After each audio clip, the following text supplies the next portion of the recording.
has never had a running tap in her life. And I wonder if I also have a shot at 92 without good water supply. But this is a real problem in our country, water scarcity because of that global warming and climate change that Songezo is talking about, the fight over the resources, and whether or not we still need these golf estates where, you and I don't play golf, but I'm just saying, I've got friends who play golf. Do you know how much water golf courses consume versus the water you actually need for citizens? And when I did research in the mining industry, there was a mine that was consuming 10 million liters of fresh water for its operations at some point. So these are some of the things that we need to talk about and think through. But Mama, let me invite you, Mamumangoni Nzaba, to give us that call to action.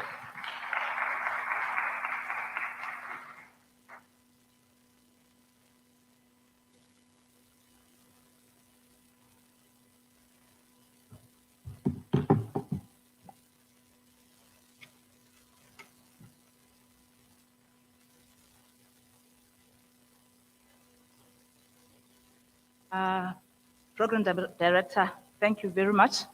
Thank you very much to the leadership of Rivonia Circle for inviting me, not only to come and give a speech here, but to participate in the activities of the Rivonia Circle.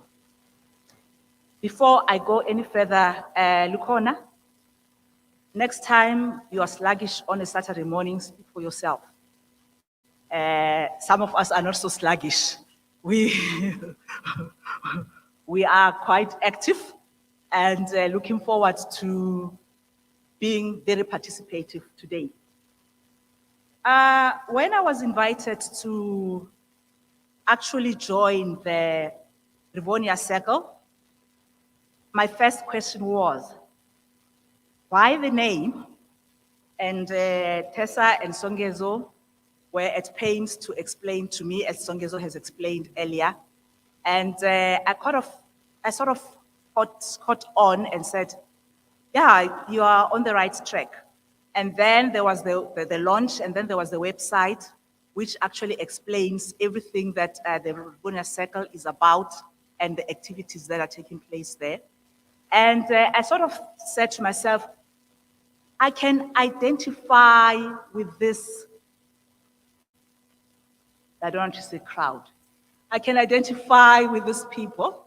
I can identify with the mission.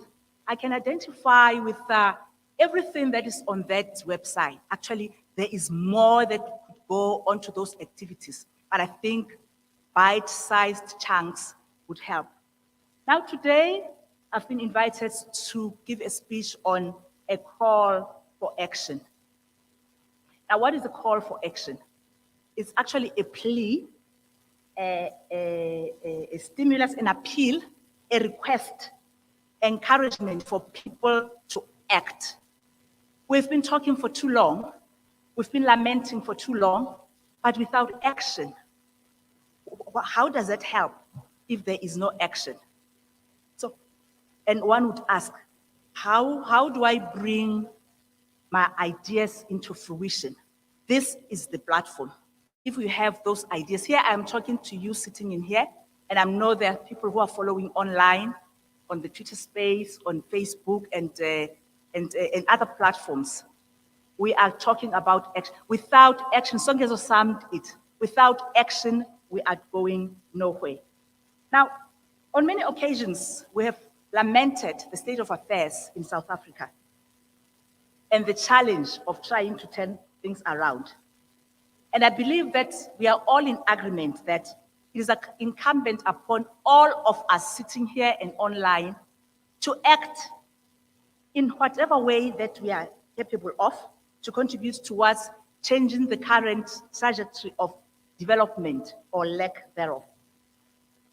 We discuss these matters in our homes, at dinner tables, with friends, family, professional colleagues, and many of these discussions end right where they started, at the dinner table with the last clink of the wine glass. That's where the discussions end. In the workplace, we discuss them and they end at 4:30 when we switch off the coffee machine. In the homes, we discuss them, we go to funerals, we go to family gatherings. They end when we end the after tears. You find those highly, highly intellectual discussions, and they end right there where they started. Does this sound familiar? Does it? Yes, it does. I think we are all familiar with that.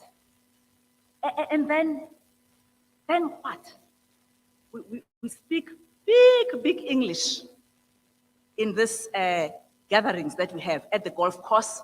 They end at the 19th hole, and that's it. And from there, nothing happens from there.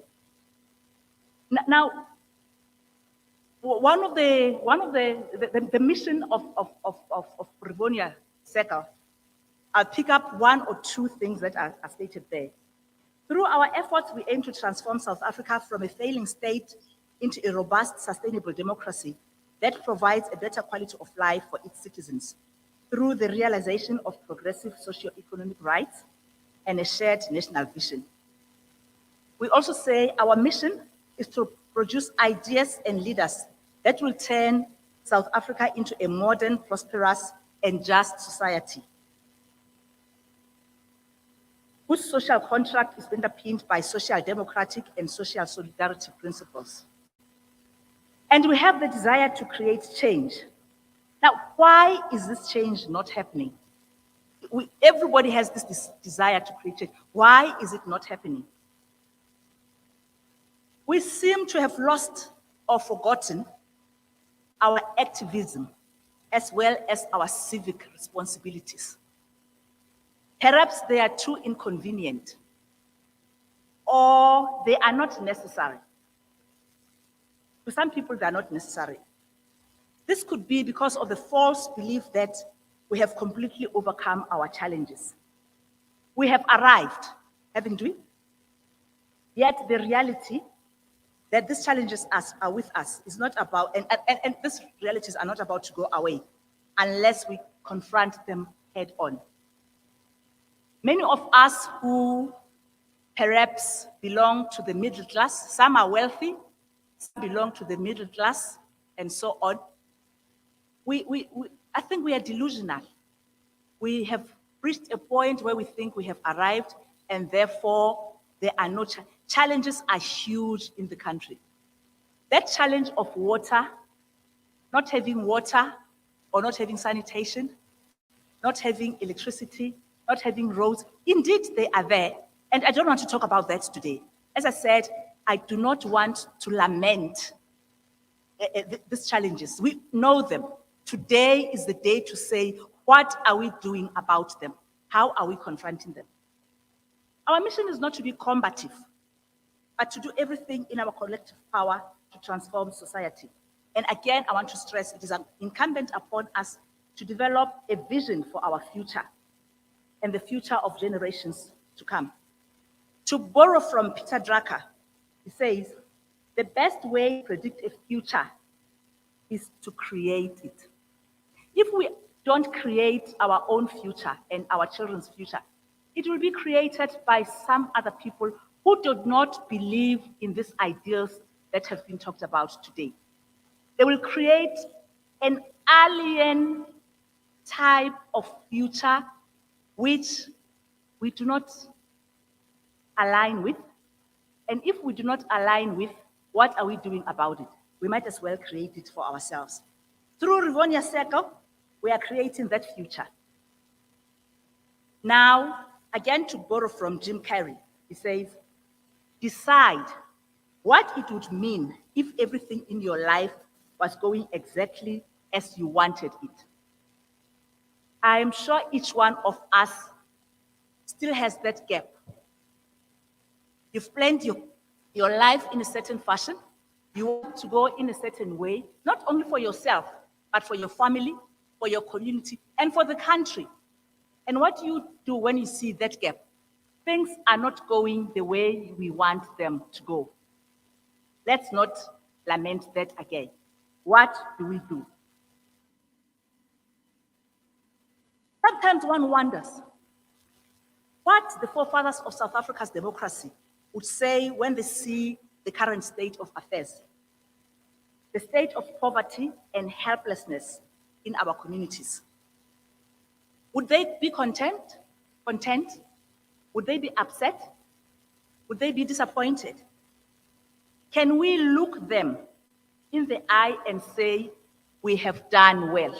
Can we? I'm afraid the answer is an emphatic no. And then what? We have to act now.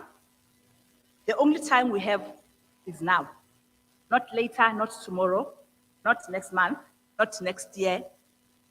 In short, we do not have time. Really, if the trajectory of South Africa's development is on this roller coaster that we are identifying, if we save it, if we save our action for next year, where will that roller coaster be? The thought is just too ghastly to contemplate. That roller coaster will be in hell, because if this is the trajectory that we are seeing, we have to act now. What we are asking of you today is to act with urgency. Many of you have ideas. They have ideas, and this is now the platform to come and bring those ideas and discuss them and bring those ideas to fruition.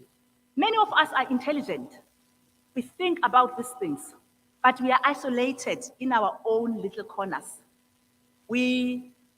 Some are lucky. They have the ability to write. They write publications, and as Lukona was saying earlier, those publications are there and nothing happens to them. But now this is the platform where those publications can then be turned into action. They will not turn themselves into actions. Even a computer is programmed by a human being. We have to turn those ideas into actions, and it will only be turned into actions if we ourselves act. We need innovators. We have people in here and online and in South Africa who are innovators, who can think outside the box and optimize these ideas that we're here today. Some of you are influencers in your networks and beyond. Your power to influence is a major ingredient in a transformation journey that leaves no one behind. There is no way in which you can have successful transformation if people are left behind. You don't want to go back to go and fetch people because you have succeeded in doing certain things on your own, and then you always have to go back to go and fetch those who've been left behind. On your own, or as a group sitting in here, we cannot effect change. We are dependent on each one supporting another and bringing our networks, our partners, our relatives, our people who have a shared vision. We have to bring them on board and become a bigger group that can tackle some of these problems that are mentioned here. Social transformation work is difficult.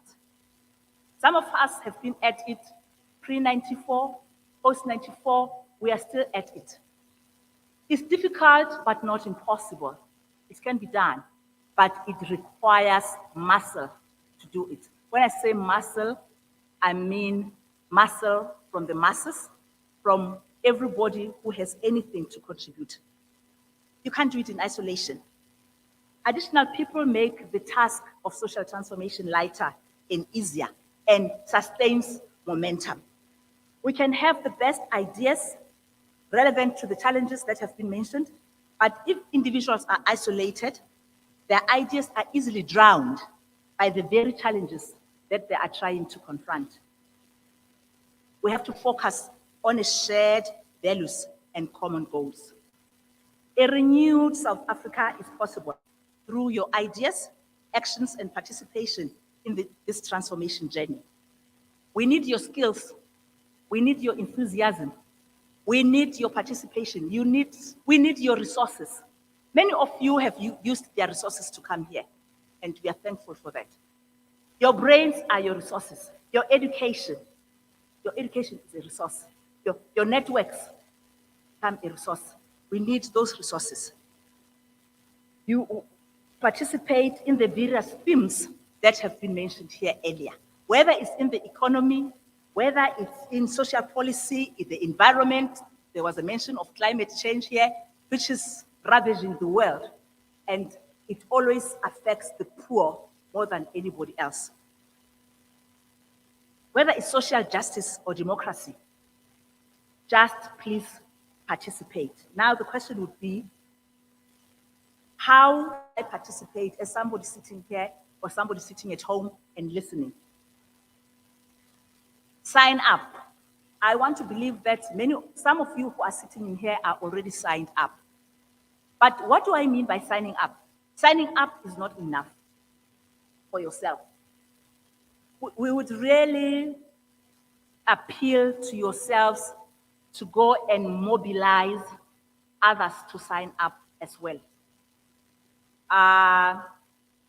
Signing up is not just about the signature, but it's sitting people down as individuals or as groups or focus groups, explaining to them what Rivonia Circle is about, and asking them whether they are, everybody that I've talked, everybody without exception that I've talked to about Rivonia Circle said, I am ready to sign up. When Songezo and Tessa came to visit me and invited me and told me about Rivonia Circle and said, young people must carve the future of this country, I said, I'm not a young person. Maybe I don't even qualify to start carving the future of this country. It must be in the hands of young people. They said, but you can advise. Your knowledge and your experience can actually advise and motivate. And I said, okay, I'm going to canvass my age mates. And I can tell you they're coming in full force. But be careful, don't allow them to hijack the process. And then later on come and lament that 60 and 70-year-olds are beginning to run the Rivonia Circle. And I hope if my friends are listening out there, many of them that said they've listened online, please come with ideas and resources, but please don't come and hijack the agenda because you'll take us back to 1950, 60, 70, and 80. We don't want the Rivonia Circle to go back there.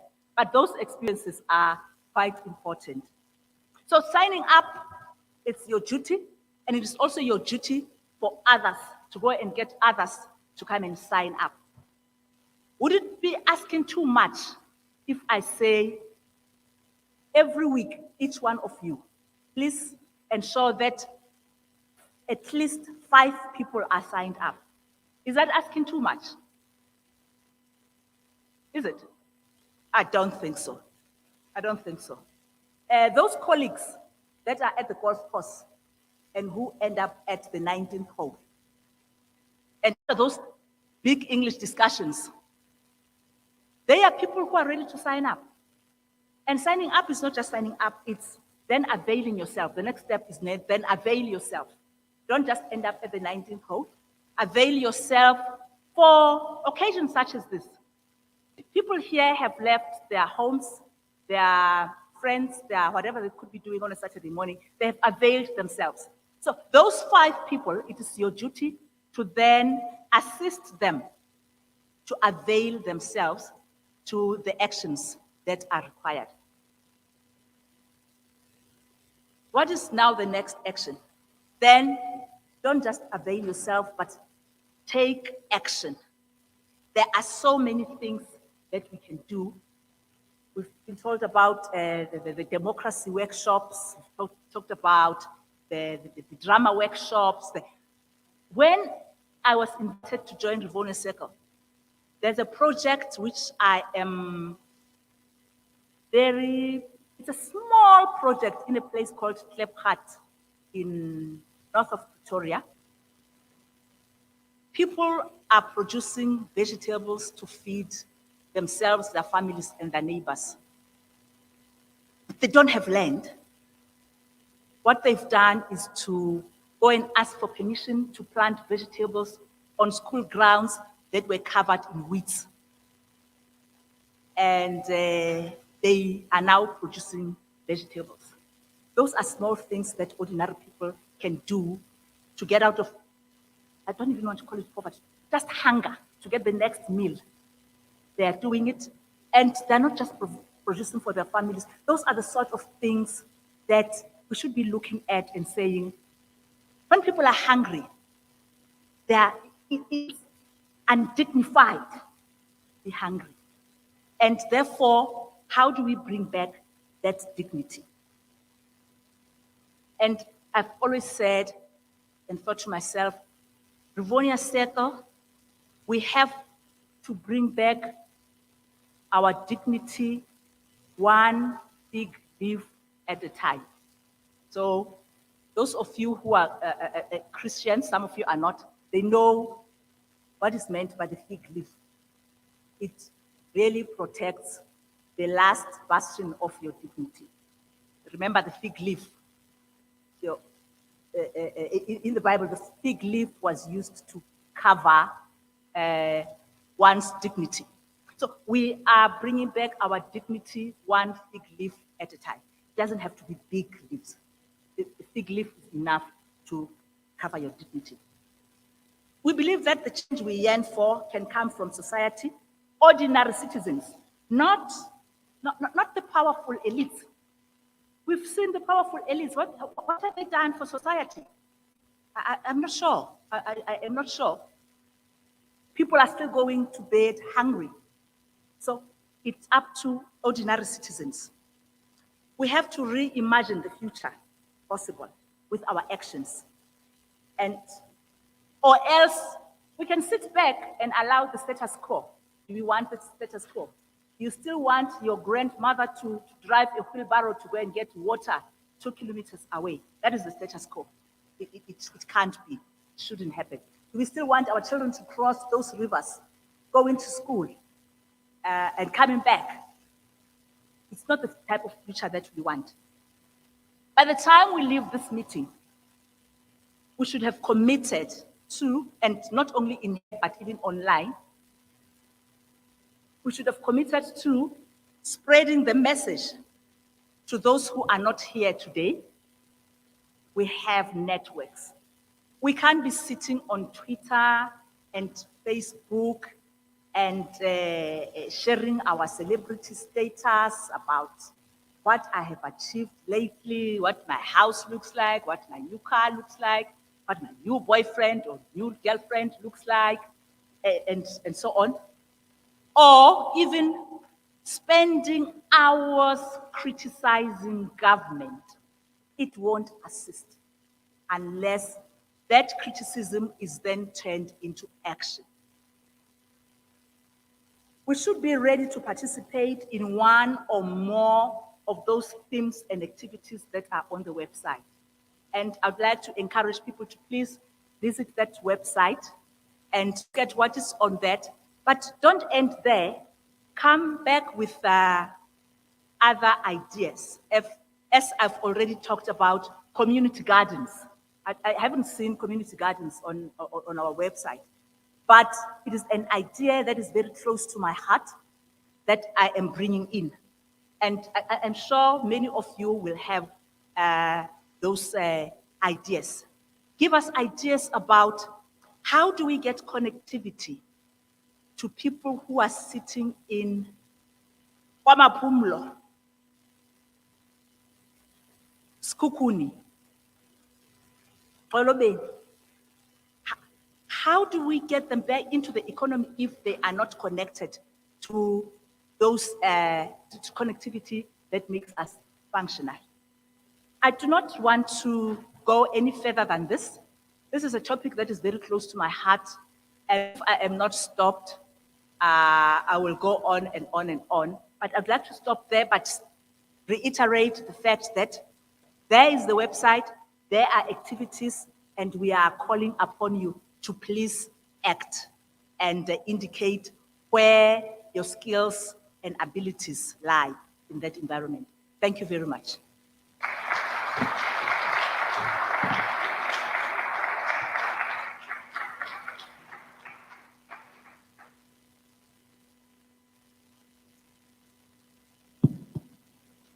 I'm told that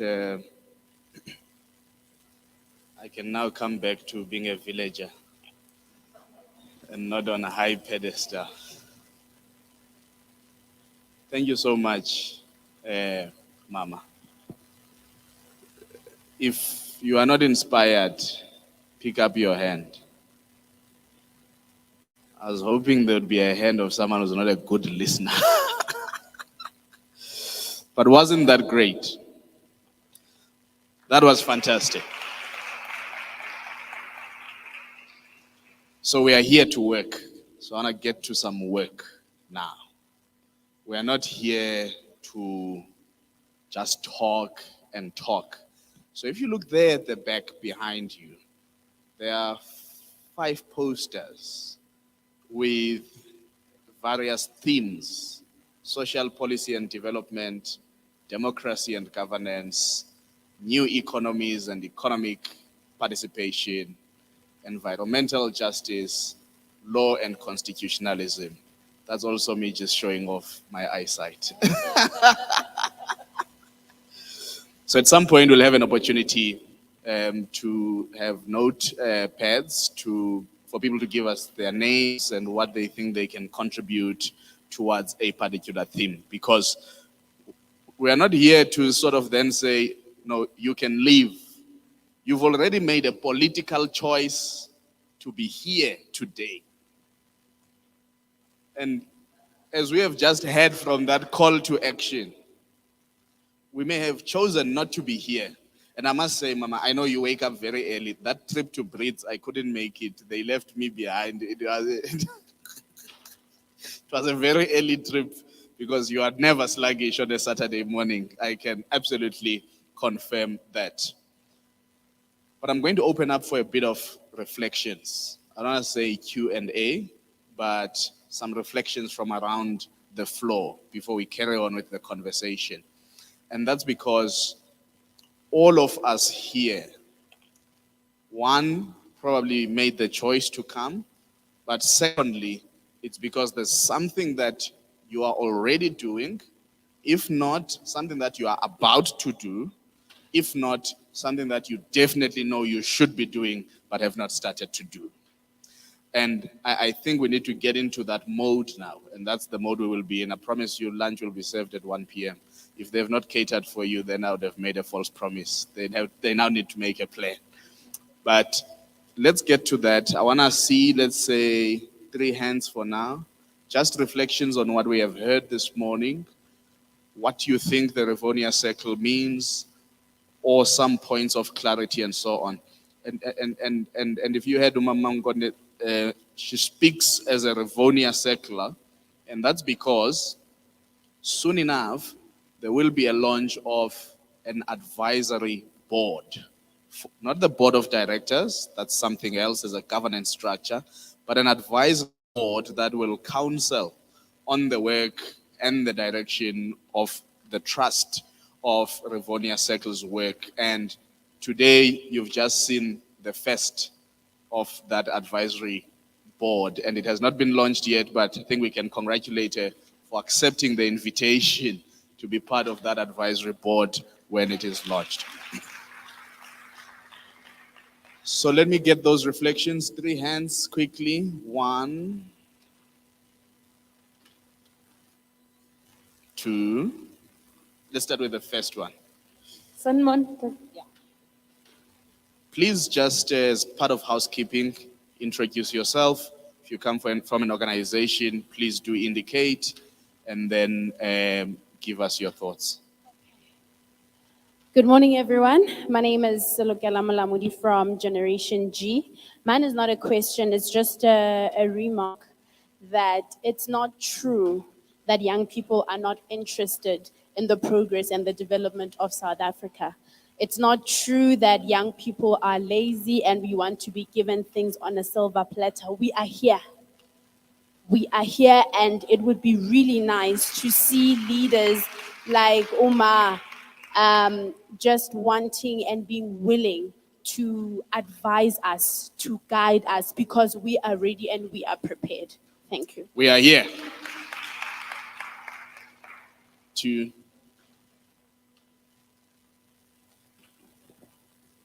Sanmonan, it means good morning or good evening, depends on the afternoon, time. wherever you are. Yeah, my name is Linda Nkosine. Please forgive me about my English. On weekends, sometimes it goes astray. Okay, my mama, I loved your speech, ne? And I promise from today, I'm gonna talk about Rivonia Circle more at the dinner tables, at the after funerals, because when we met Tessa last month, when we did that workshop there at the Kloof, I thought it was like it's just a week thing. Then after this performance, it's over. But now that I'm here again, I promise Uguti, where I'm staying, they will know about Rivonia Circle, and I'm gonna share and make sure I get 5 people sign up every week. Thank you. Thank you so much. And I suppose that's already a kudos, because most of the problems start with people not being able to go back to people they've worked with. In the academia, we call it using communities or research subjects, as it were, as guinea pigs, because we go, we harvest insights from them, we write our theses, we write our papers, we get the promotions, but there's absolutely no value accrued to the communities in which we do research. And I think that's the bridge that an outfit like Rivonia Circle can possibly actually create, because we cannot afford to keep going to communities just so that we can tick boxes for funders, for websites, for likes and trends. Third hand. Let me come this side. There is a third hand here. Uzawujima isasebenza phela manje. We are in action.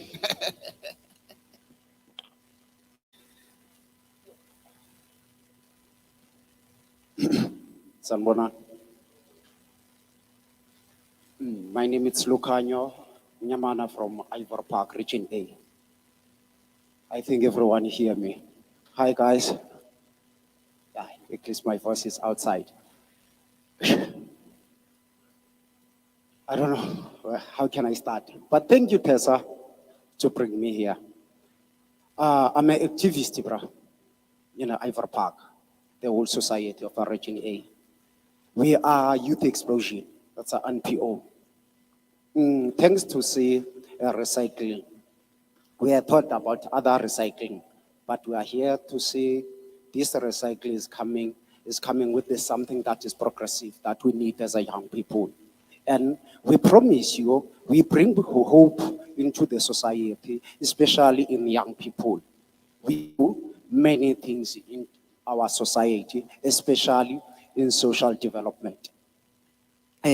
Our job is to bring back hope. We give people food parcel. We don't have a food parcel, but we go outside and look what we can get and provide the food for other people. It's not the base to the food. We are on the sports too.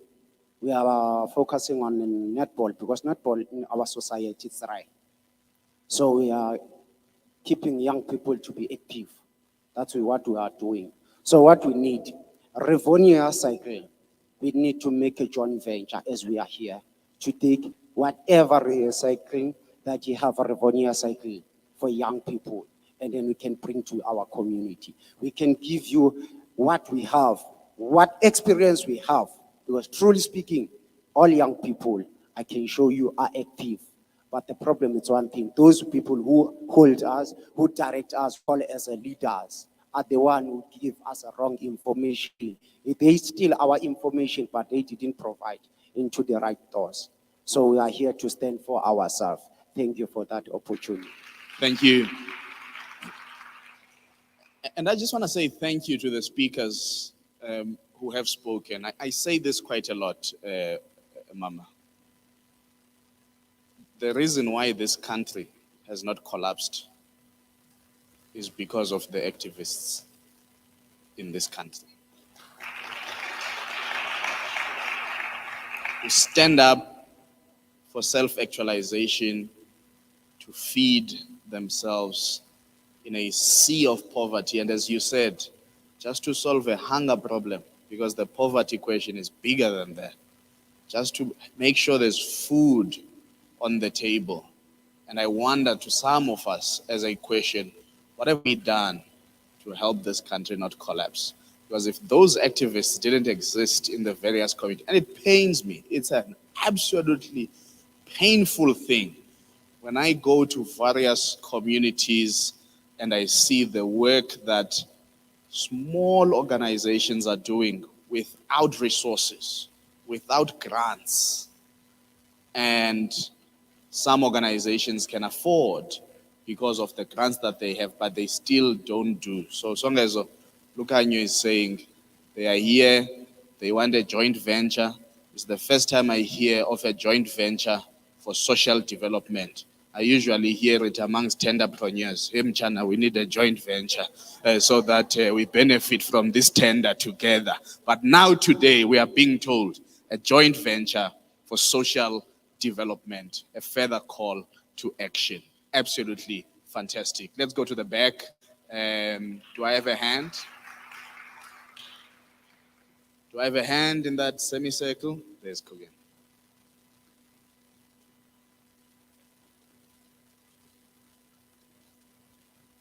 Thanks. Morning, colleagues. And I put my hand up before Lucanyo pointed his finger at me, so I thought I'd rather save that. My name is Kugan Pillay. I'm from a being formed NPO called Leaders for Integrity. And essentially it's based on 4 pillars: honesty, ethics, integrity, and good governance, which can characterize the leaders of the Rivonia circle, the Mandelas, Sisulus, Tambos, Katradas, and so on. And I'm sure many of you will agree, we don't have any of them in our midst, but we have to reflect on them and see how we take that era of values into the present and into the future. Lucanyo was just talking about the speakers now about activism. I just came from an international conference in the last couple of days on whistleblowers and protection for whistleblowers and the impact that whistleblowers have made on exposing state capture, stealing monies from the poor, from the elderly, from the youth. And I think many of you will have seen the numbers, 1.5, 2 trillion rand of the 10-year state capture project. And I think we owe it to ourselves, as Lucanyo and Songezo has been saying, that we owe it to the Rivonia circle, to the 94 generation, to fix up the mess. We fought for 94. And we've obviously, the train has been derailed. So you see us here because we want to make this happen. We want to fix up, and we want to realize Mandela's 1994 dream of freedom, dignity, and equality for all. And when I talk about Mandela, I talk about the whole Rivonia circle, all the other comrades that were with him in the struggle. And I think recently what we've seen is you've heard of Babita being assassinated for exposing corruption in the healthcare sector. You're seeing what's happening at the Charlotte Mokeke Hospital, the PPE corruption. And it's 3 years now, we're not seeing any major prosecutions.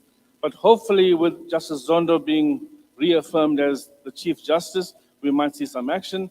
And I think this activism that Rivonia Circle is all about is to help us fix what we fought for in 94 and to take it forward. Thank you. Thank you so much.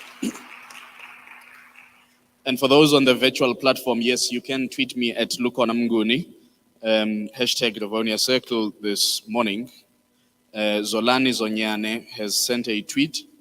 He says one point he wants to make, and he hopes that it will stick to many of us, is that whatever action of today might not directly benefit us, but future generations That's what we must let our minds and will accept.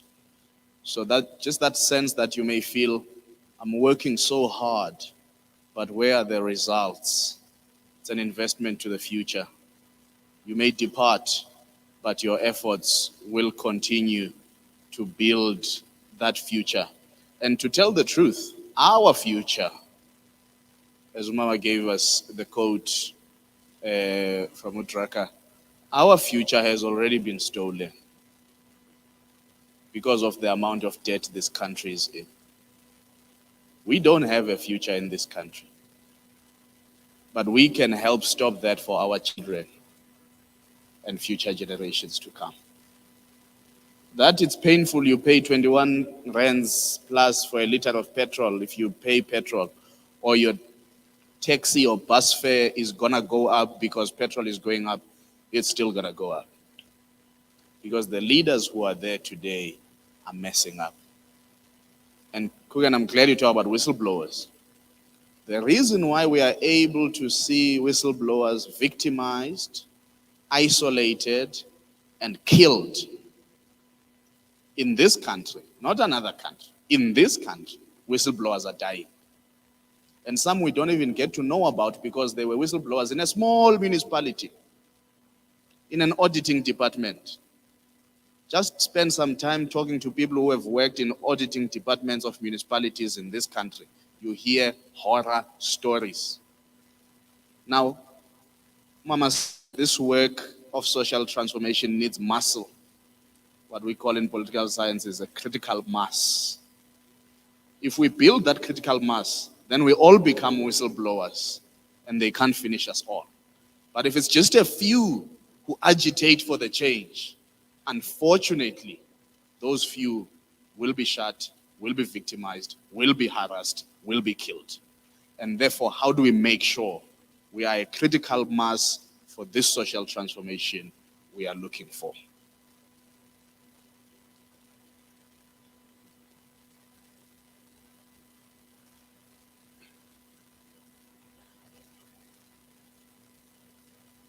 Kgotsong Bagolo. My Dumela, name mme. is Itumeleng Monametse. And I must admit, I'm just an ordinary. Please introduce yourself again. I think that's... Itumeleng Monametse, right? I'm just a concerned citizen. I'm not from any organization. And I must admit, I'm one of those Twitter warriors who sit and criticize the government all day, every day, right? And I'm tired of it. I'm at a point where I feel like something needs to be done. And if not me, then who? And if not now, then when? Right? And with regards to the work of the Rivonia Circle, it is so compelling for me because it is disruptive. Right? We can either have constructive disruption, right? Which is the work of the Rivonia Circle. We cannot be beholden to policies of the 1970s as though they are cast in stone. If things need to change, then we must be the ones to make them change, right? And then there's disruption like July 2021. We have to choose.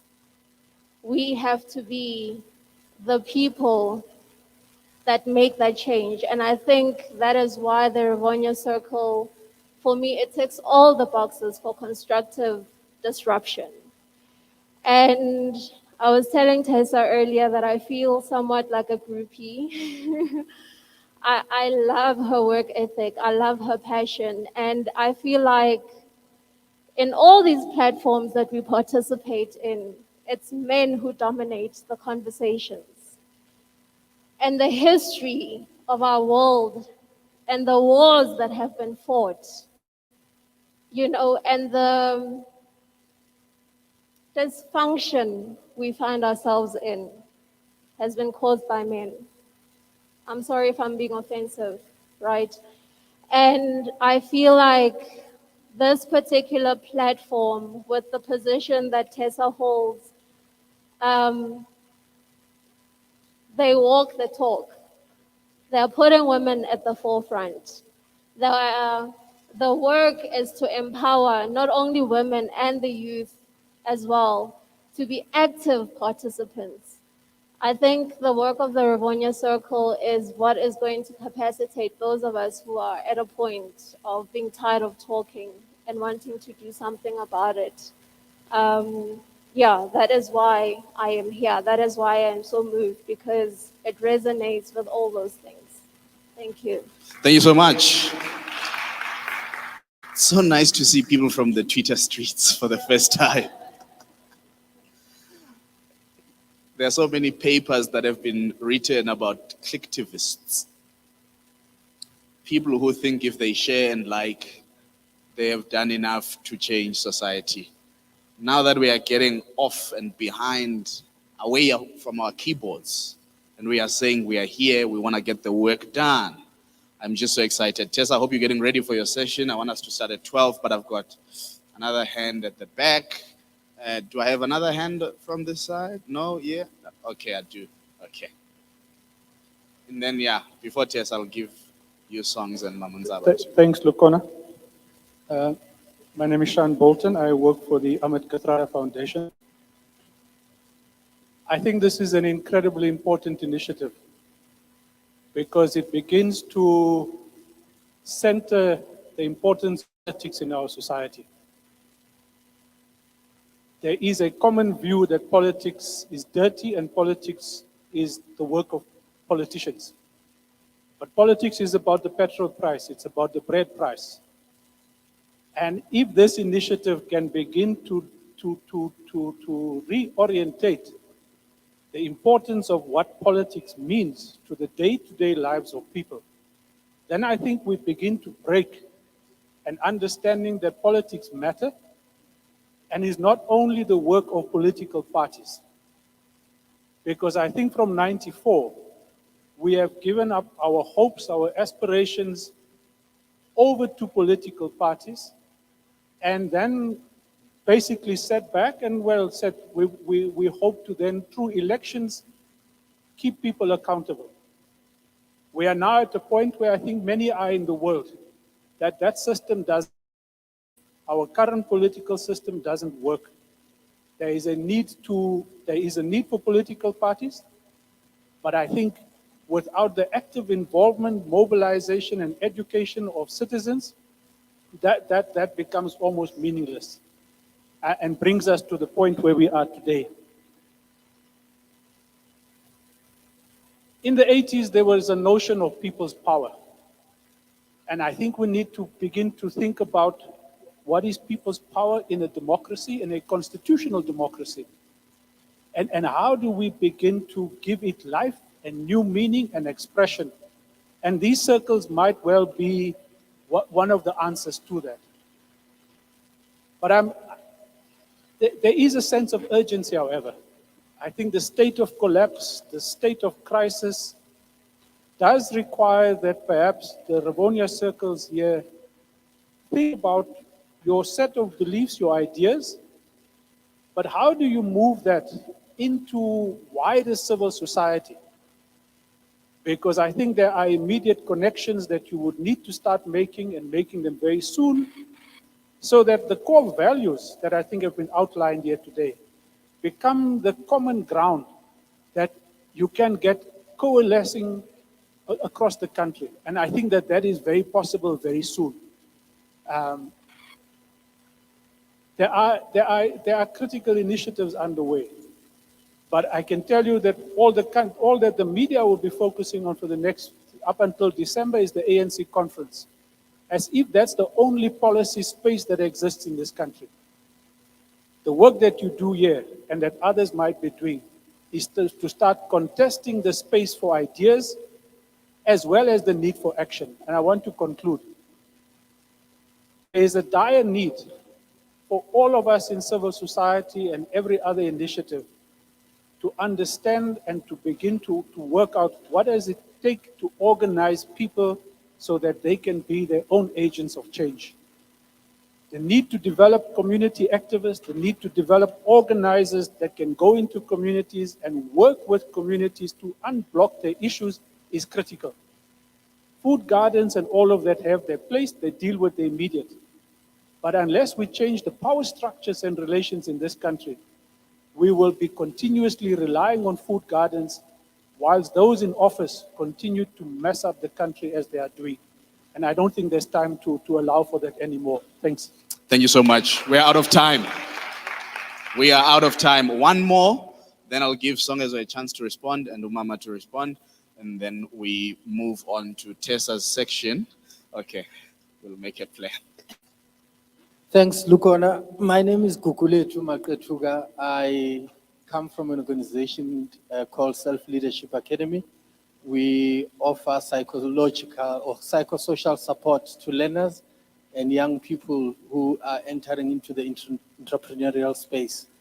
I just wanted to take the opportunity, I think, to congratulate the team, Songezo, Lorato, Tessa, and everyone behind the Rivonia Circle. I think it's an organization that is born at the right time. I think the current crisis that we face as a country has presented opportunities. You know, it's that analogy of half glass empty or half glass full. And I think what has happened in the last 25, 26 years has, in my view, provided a half glass full a scenario, because I think there was a point where we felt that, you know, we were going deep down into the abyss. But I do believe that there is a feeling that is beginning to rise within the country, and especially young people and those who really have a conscience to say we need to do something. I think one of the things that I see the Rivonia Circle playing a critical role for me is to also act as a catalyst to reconnect the black middle class, I'm going to use that term, with their communities. I think over the years, there has been a schism that, or a psychological separation that has happened where it's not my problem kind of analogy happened. And I think that you had, as Thabo Mbeki said, you know, it's a country with two economies, basically, the poor and the rich. And we found that the black middle class were sort of gravitating towards, you know, the rich without necessarily becoming rich themselves. So it was a psychological, delusional type situation. But I think, and I want to quote Dr. Imtiaz Suleiman, I think from Gift of the Givers. He was addressing an event where I was at, and he was really pointing at the black middle class to say, it's time for you to go back to your communities and start making a difference in your communities. I come from, like those guys, I come from Deep Kloof, you know, and the best we do in DK, some of us, is to go and visit parents, and that it ends there. And I think that we need to change that kind of mindset and approach where we say, what can I do in the spaces where I come from so that I make positive impact and I leave a legacy in that space. Thank you. Thank you so much. Now, just to make you laugh quickly, when you talk about people connecting with their communities, I am telling you, I think us from the Eastern Cape, we are 5-2 being chased out of Gauteng, because people keep asking us, you guys are so productive, educated, why is your province collapsing?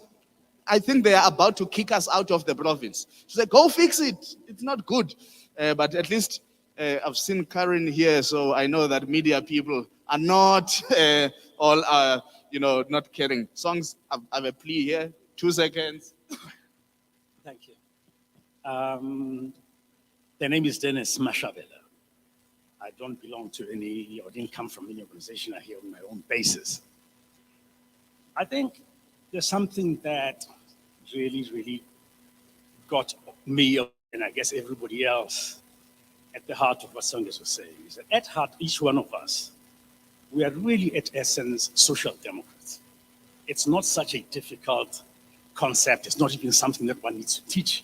we are inherently as human beings, Gaboto and all of that, we are social democrats. Now, what really, and I think we are in this place where we are in this really tough environment, in this really broken society. Notwithstanding the fact that the leading and ruling party is founded on social democrat basis. And that becomes the most incredible irony of all, because the Freedom Charter is inherently a social democrat document.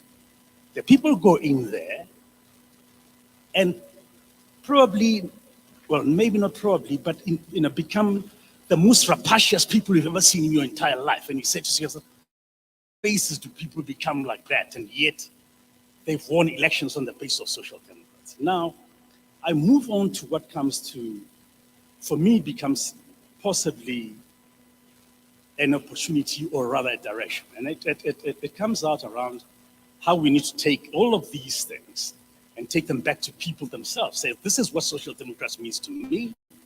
And anybody else that actually gets into any political space must either work and perform and deliver to this, or else we're not getting into a vote. Now it goes to the electoral reform issues, wherein, I mean, we have come to a realization that political parties really represent themselves in their gatekeeping type of behavior and their syndicates in order to basically access state resources. And therefore, there comes a point where individuals need to say, this is what I stand for. And anybody else in my community, whether it's a local association or local elections and stuff like that, I will only vote for people that, that can actually stand up to these things. And almost like people then need to gather in street committees or whatever the case may be to say, this is what social democracy means. And anybody that we elect, whether it's a councillor or whatever the case may be, and I'm battling with, how do we use non-political platforms to drive social democrat values? Because politicians and political parties have totally accept them and abuse them for their own purposes. I don't know. I'm trying to find a way. People's power. People's power. Go ahead, Songs. Thank you very much. I'm mindful of time. And somebody said to me some weeks ago that I'm worried that you were either bugging my phone or I was bugging yours, which is what I'm going to say to you. That's one of our next assignments. Exactly what you are saying, which is to translate social democratic principles into common language. I had a conversation with Kugan, who's sitting over there, and he spoke about performance contracts. And I think I half shouted at you, Kugan, and I said, I'm not interested in those social contracts, those contracts, because the president never does anything. But what he meant was, which I think is what you're also saying, is that we draw the contract. We draw the contract. We say, you sign this contract, then we'll put you where you need to be. You don't perform according to this contract, you're out. But the contract is ours. It's not the president. We draw the contract, and that contract is premised on social democratic principles and values. And I think that some of the work we're going to do then is to identify not only the values and the principles, but also the overarching national priorities. The only thing I want to say before I hand over to Tessa, because I don't want to go into things that she will talk about, is the following. One is I want to thank you for all the contributions that you've made so far. I can make one commitment, and that is we are going to work with you in the spaces in which you are. We're going to work with you in the spaces in which you are. The reason we say think tank but is because I have supported in my corporate career think tanks, and they produce really good work. Nobody ever sees it. It gets discussed in seminars and so on. It never sees the light of day. And sometimes the solutions are not complicated. The one more thing I'm going to share with you, which I'm sharing for the first time or perhaps the second time, is that we are going to begin another initiative, and that is to create a platform where we can identify change makers in communities and provide channels for people who want to support those change makers with their skills, with resources, to bring those to bear on solving real problems at a local level. Those problems are sometimes political. Those problems relate to real material issues like food security and so on. We're going to work across a range of issues because local action and political action, as Nishan said earlier on, is the petrol price. That's a political issue. It's food security. That's a political issue. Service delivery is political protest. These are not just service delivery protests. It's political expression. And therefore, we're going to work with people where they are. The last thing I'm going to say is in response to what you're saying, Nishan, is that what has become clear in the course of the conversations we've been having with various people is that at some point soon, a national conversation has to happen amongst people who care about these things. But for us, it's really important that the principles are laid out. South Africans are social democratic. Ubuntu is social democracy. That's really what it is, and we really believe in that. So I'm going to hand over to Tessa. No, you're not the program director. To you. Sorry. You are done. Thank you. Thank you. I'm directing this program. Mama, just a few reflections from what you have heard, if you may.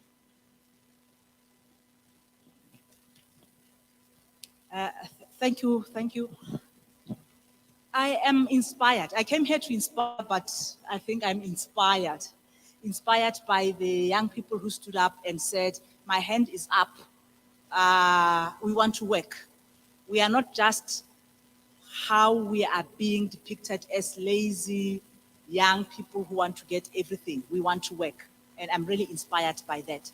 And I'm inspired also by the fact that people are all the comments that have come through today, people are thinking about these things, and they've probably have been suffering in isolation without a platform.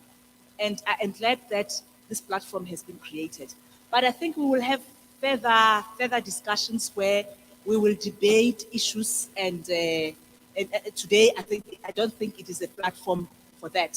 Oh, we don't have time for that. But I'm thankful that we are seeing this action from the young people.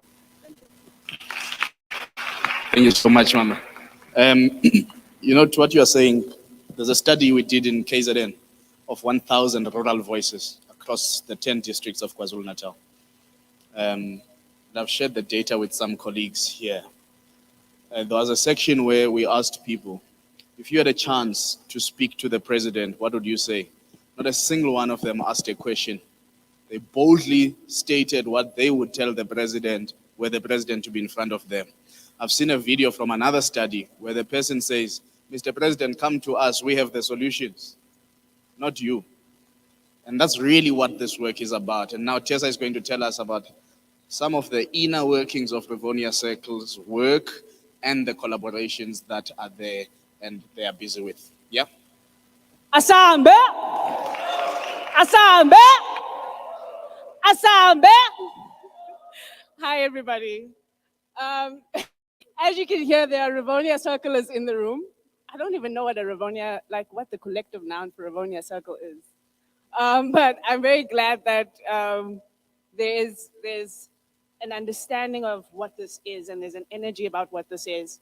When we say, let's go, Asambe, let's go, that's what this organization, this platform is about. It's about getting going. And so we've gotten going in a very fast way. So before I get ahead of myself, unlike Songezo, I'm not mindful of time. I'm a sociologist. Time is a social construct. So I'm about to reconstruct time. So I'm going to ask your permission for us to end our session today at 1:15. Is that okay? Because I want us to have a little bit of time just to have more conversation, because I think those conversations were important, and I want us to give as much time to it as we possibly can without infringing on the kind of parameters we did set. So time is a social construct, 1:15 is lunch. Yay, I'm so happy to hear that. And so we've hit the ground running in the last 2 months. And I wanted to showcase some of the work that we've done. We're not 2 months old yet.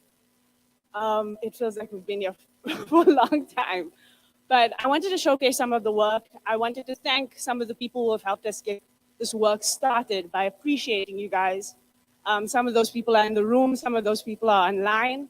And I just thought it would be a good way for us to, people say, you're going to meet in fancy rooms and air-conned what, and this is going to be a talk shop. This is not a talk shop, ladies and gentlemen. And this is our first indication of how serious we are about doing the work it will take to bring about change. Mr. DJ.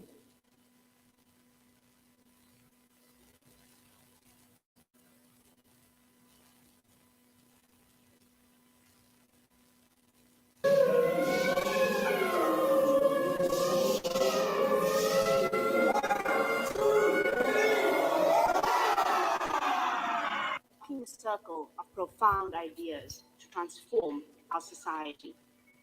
We believe in this cause. The cornerstone of our future is stepping in to the circle. Rebuilding communities and economy for a better tomorrow. Necessary public dialogue. Projects to shape the future. A lament for fresh ideas, for committed and capable leaders, restored hope for a new normal, a forward-thinking South Africa. We all have a role to play, different backgrounds, different communities, different abilities, one circle. We stand in the ruins of our unpleasant past to build a South Africa for the future. Welcome, Rivonia Circle. A knowledge hub for policy change and political alternatives, connecting communities, activists, academics, and leaders. Together, working towards solidarity, equality, justice,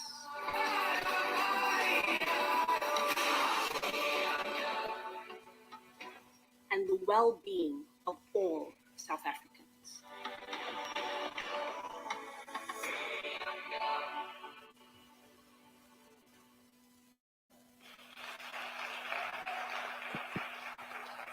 I'm going to ask for the house lights to go back up as we chat.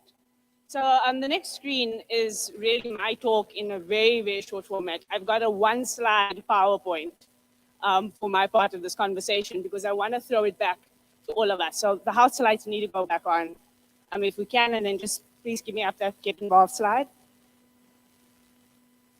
And so what we're going to do today is two things from this point onwards. I'm going to explain to you some of the ways in which we envision that you can get involved in Rivonia Circle. And then we're going to have a little bit of a conversation about what kind of end goal we have in mind for South Africa and the work that we do. And then we're going to talk about what kind of mandate you want to give the Rivonia Circle as a collective and what kind of contribution you want to make. Those are the three things I need to do. So the first thing is just to explain how we envision participation to happen. So firstly, if you've gone through the website or gone through any of the social media platforms, you'll see that we talk about different modalities of our work, the how of our work. And really there are 5 things that we do in terms of how we mechanize our work. One is what we call conversation circles. And conversation circles are happening on virtual platforms, they're happening in communities, they happen at Baragwanath, but they are a way for us to have solution-driven conversations about political and policy issues that matter. It's the broadest platform on which we can draw people in because not everybody is going to have the time or the ability to get involved with more things. So we need an easy access point, an entry point for people who only have the time, the energy, or the ability just to share their ideas. And I know people say, oh, it's just another talk shop. Guys, I've never seen change without talk. I've never seen change without meaningful dialogue and meaningful conversation. If we're going to do anything, we need to find each other. The only way we can do that is constructive conversations. And so we are investing in the idea of what we call solution-driven conversations through conversation circles. I also remember in our session with the guys at the Political Theatre in Diepkloof, somebody made the point that the ability to step out of your life, to have a conversation about the future is a luxury. It's a luxury. The time that you can take out of your work or your schedule to be somewhere to have a conversation about the future is something somebody can ill afford when what they're trying to do is hustle to make sure their children eat today. And so for those of us who can make that time, it is incumbent of us to make those sacrifices. Because what I might have to sacrifice is lunch at Tasha's with a friend. Somebody else is having to sacrifice making work for their family today so that they don't run out of food. We have to be willing to make the sacrifices, especially for the things that are considered leisurely activities in many ways. The second is what we call action circles. And I'm going to talk a little bit about the democracy builder, which is going to be a big part of our work. But action circles is our commitment to not talking about solutions only, but actually doing them. We want to find as many ways as possible to enact change and to be the kind of platform that encourages and supports change in communities and doing it collectively. The third one is arts and culture circles, and I've been speaking about political theater, which I'll say a little bit about. But arts and culture is a really important part of political action. If you know anything about South Africa, you know that we have a rich history of people using the arts, music, painting, sculpture to make political statements. And we believe there's two issues here. One is that we don't have those expressions anymore. And the more I engage on this question, the more I realize it's actually become financially a problem for an artist to make a political expression. People are being penalized as artists in this country right now and told you won't get work if you have a political view. That has to stop. We can't have that kind of society and then still expect people to actually bring forward progressive ideas. But we also have an industry that is ailing. This week I got to speak to the chairperson of the South African Guild of Actors, explaining to me just how complicated some of the issues in the industry are and how many policy issues there are in that industry. And so we're committed to that work on multiple fronts. The last two we haven't enacted yet. One is training circles, and Songezo has spoken a lot about training in terms of leadership, and we want to do that in terms of community leadership and political leadership. And then the final one is research circles, which we've already actually started. I'm lying, we have started research circles. We just haven't started them in kind of public, broad ways. We haven't put out research yet. But we are starting to collect data and collect ideas and want to initiate research projects, both within Rivonia Circle, but also support people who are doing research, because data-driven solutions are also important. The second thing is just to talk a little bit about what you can get involved in. The one is a project which is really becoming our flagship project. Songezo keeps, every time Songezo speaks to me, he says, another person says, democracy builder is the way. They say, must do democracy builder. I can't even tell you.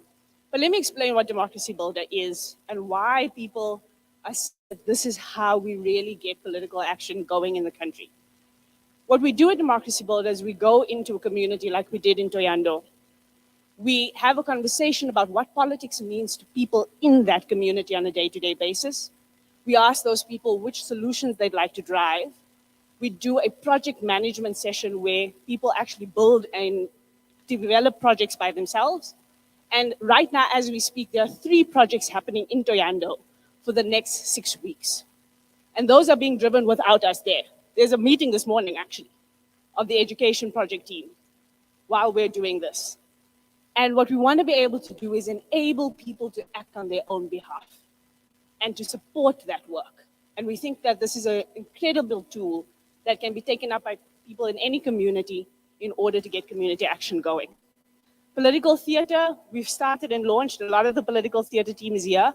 If you were part of the political team, please stand. Guys, let me tell you about this group of people that you're seeing here. We had 5 days together. On day 1, we just spoke politics. Day 2, 3, and 4, they were doing what I thought was supposed to be learning skills, dance, poetry, drama. By the time we got to day 4, they had created 20 art pieces that were conveying political messages. 20. On day 4, they started to create an ensemble piece that by day 5, they performed. A 10-minute ensemble exists. So I'm determined to make sure that you see that one day in all of its glory. But that's the kind of work that we will do, is 5-day workshops in communities with artists or non-artists to give opportunities for expression of ideas. And then the other thing that we wanted to put to you today is a very new initiative we're calling policy reference groups. And this is kind of a conversation circle type methodology that also has a research component to it, which is what those circles at the back are about. We would like people to join policy reference groups. So it will only require you to interact a few times a month, but you will get to drive the agenda around the thematic area that you sign up for with other people. So a policy reference group will work virtually for the most part, but as the work grows and as people come up with new ideas, they will then determine how they want to take that work forward.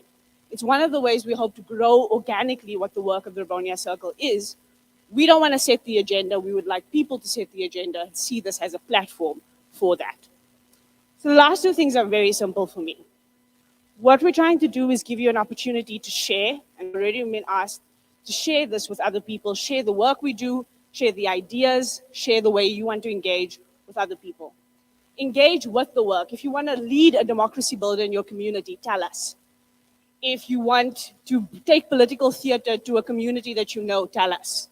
If you want to start a research project, tell us. Let's start engaging with the work.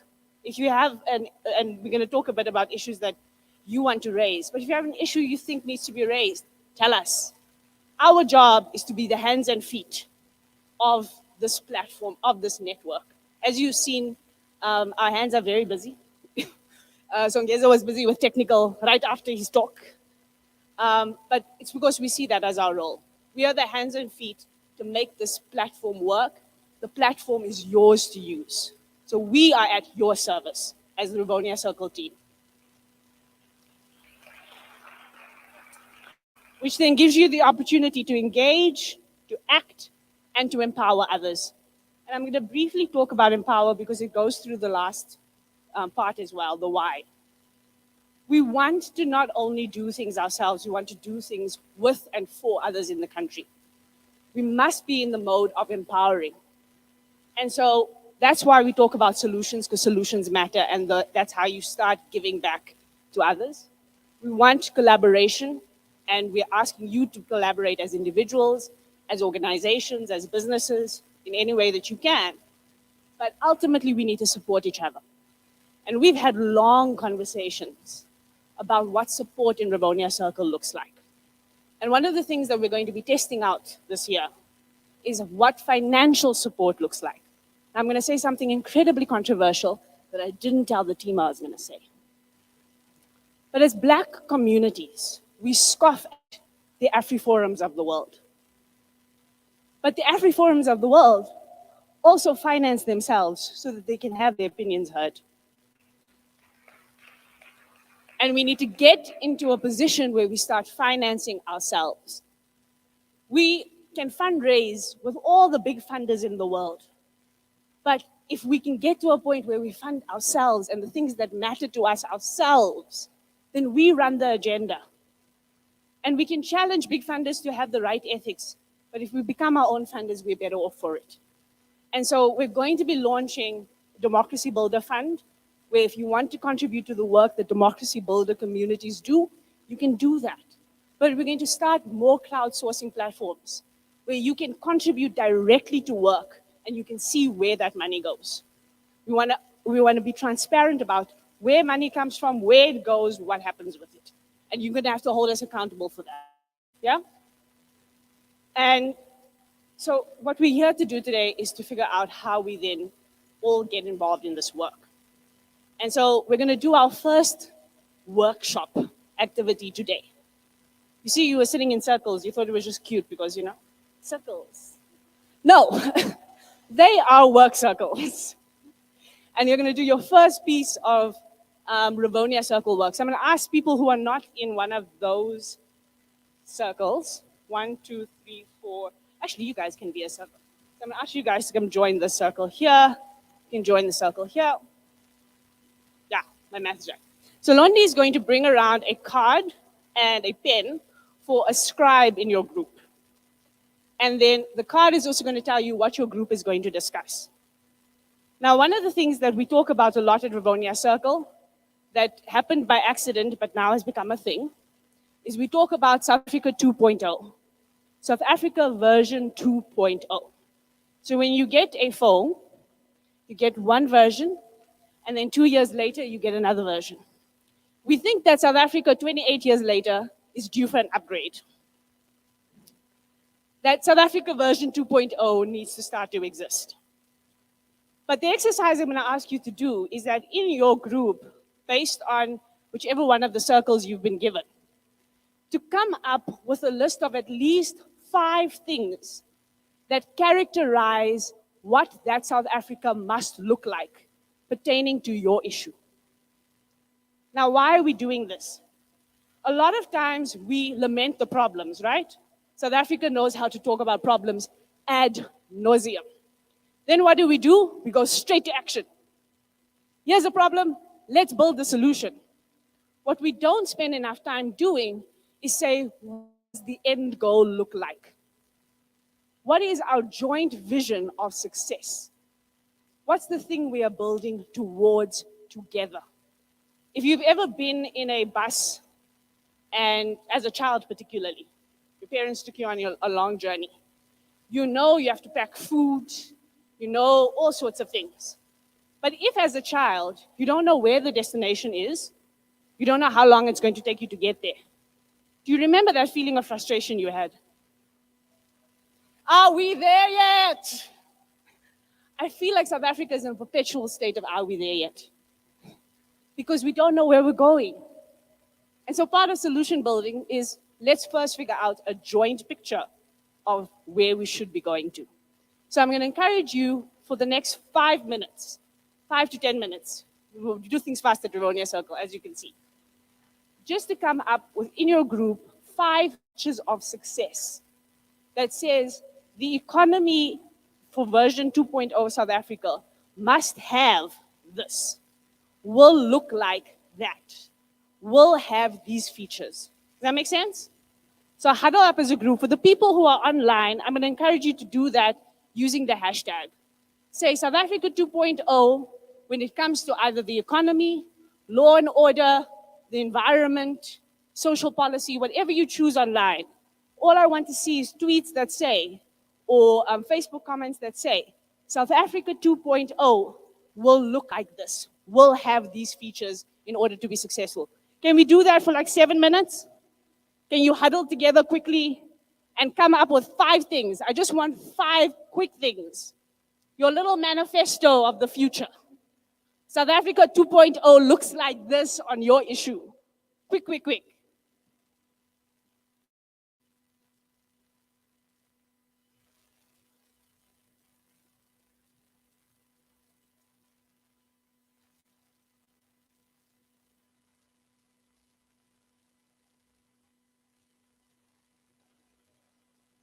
So if you're online, please use the hashtag Rivonia Circle and just tell us what the future looks like in any of the areas you are particularly interested in.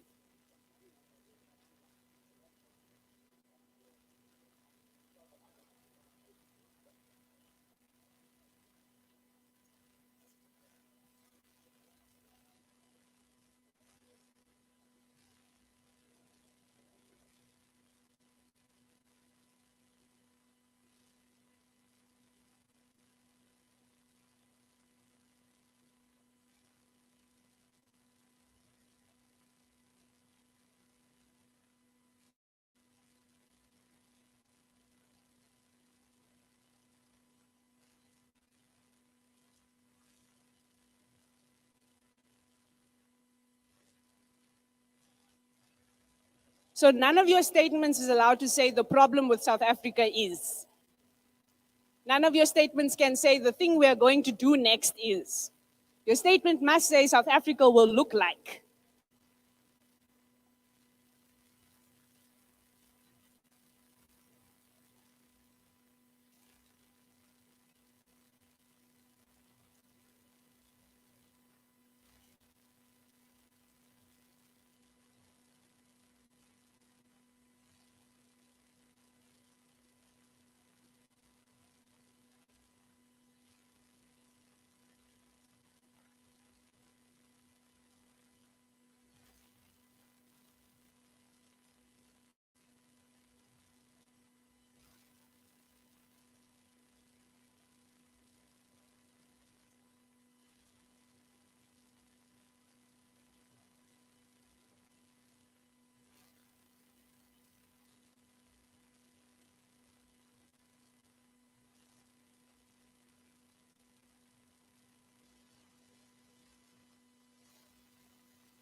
You have 1 minute left.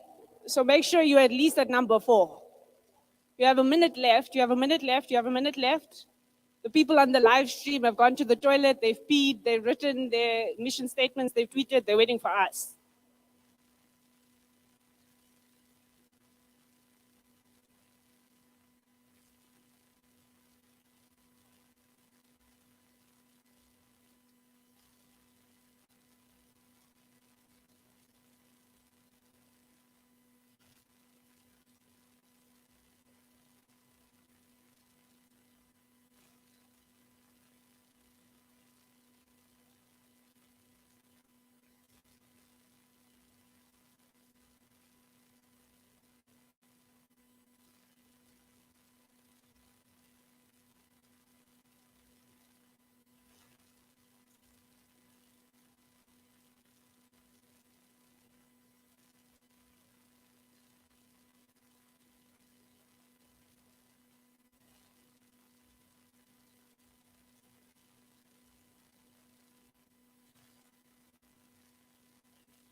All right, that is all the time we have for the discussions, guys.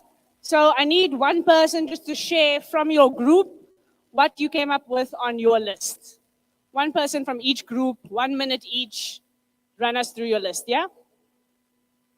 While Londi finds the mic and the sanitizer. All right, everyone, I'm gonna ask everybody to give focus. Our first team is ready.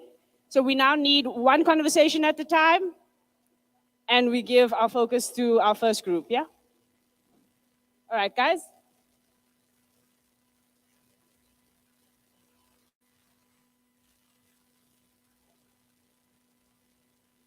Testing 1, 2.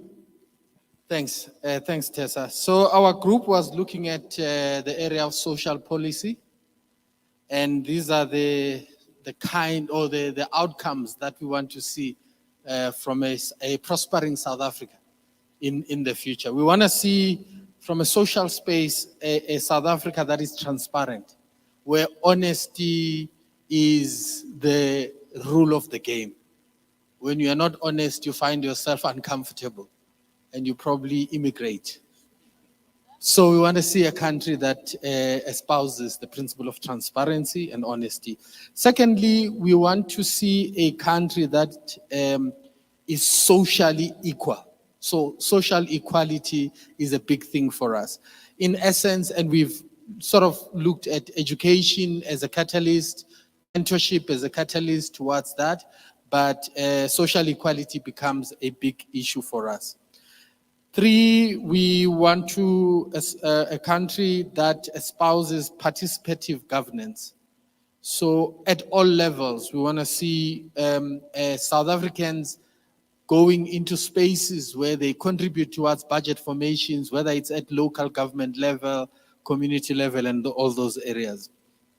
Fourthly, we want to see a country that espouses or encourages accountability. That also talks to, accountability at the areas where, social grants general accountability, from all those that we elect or appoint or employ. So accountability is big. So the last 2, the country that affirms the discriminated. So whether we're talking about gender issues, whether we're talking about poverty, but the discriminated or the marginalized, We want to see a country that affirms those people. And lastly, we want to see a caring society. Thank you. Great stuff. Thank you so much. Next group. I need a hand up quickly. Next group must go quick. There we go. There we go.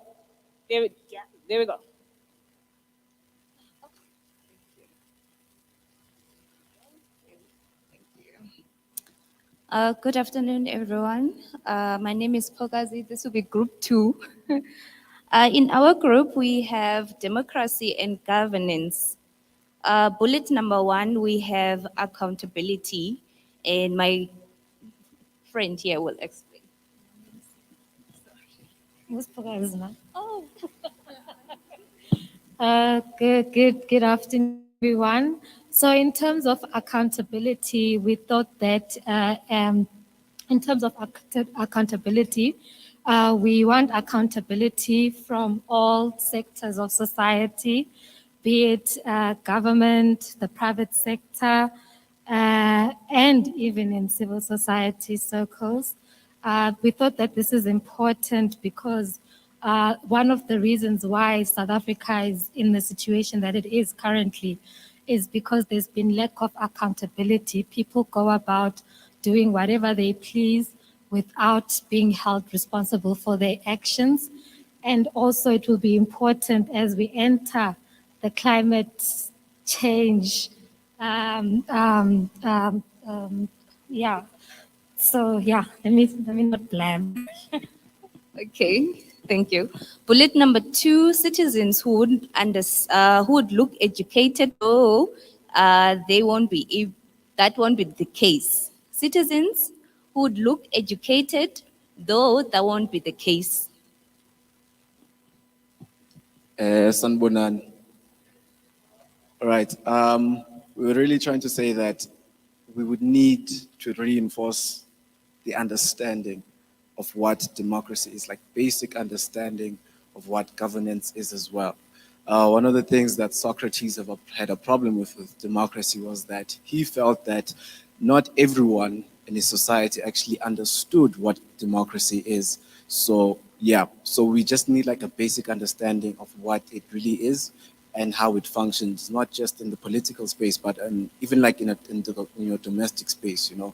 So just like that understanding. Thank you. Thank you. All voices matter.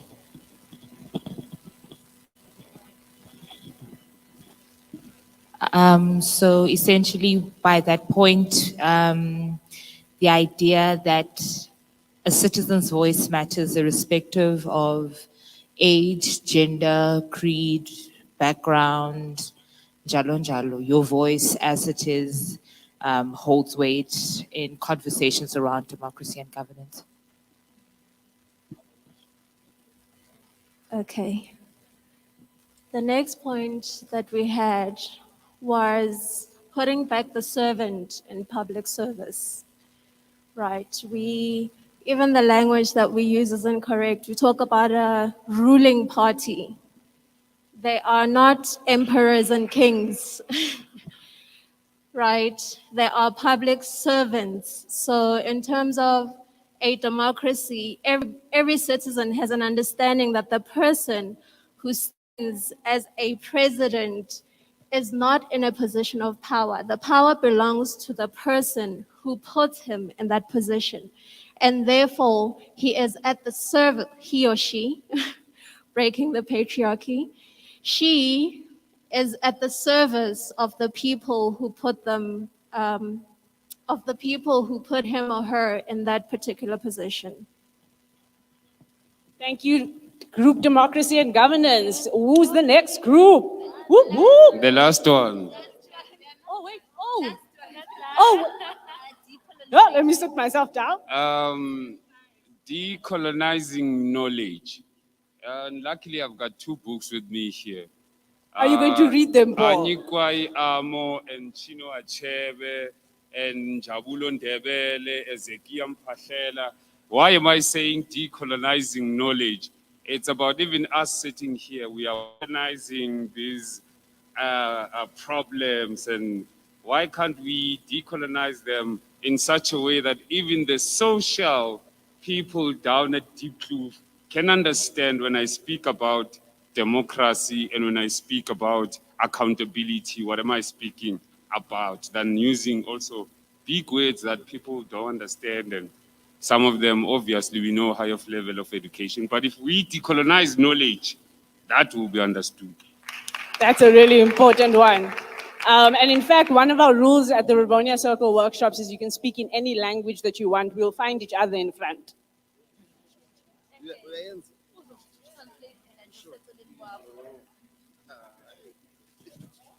Hi, everyone.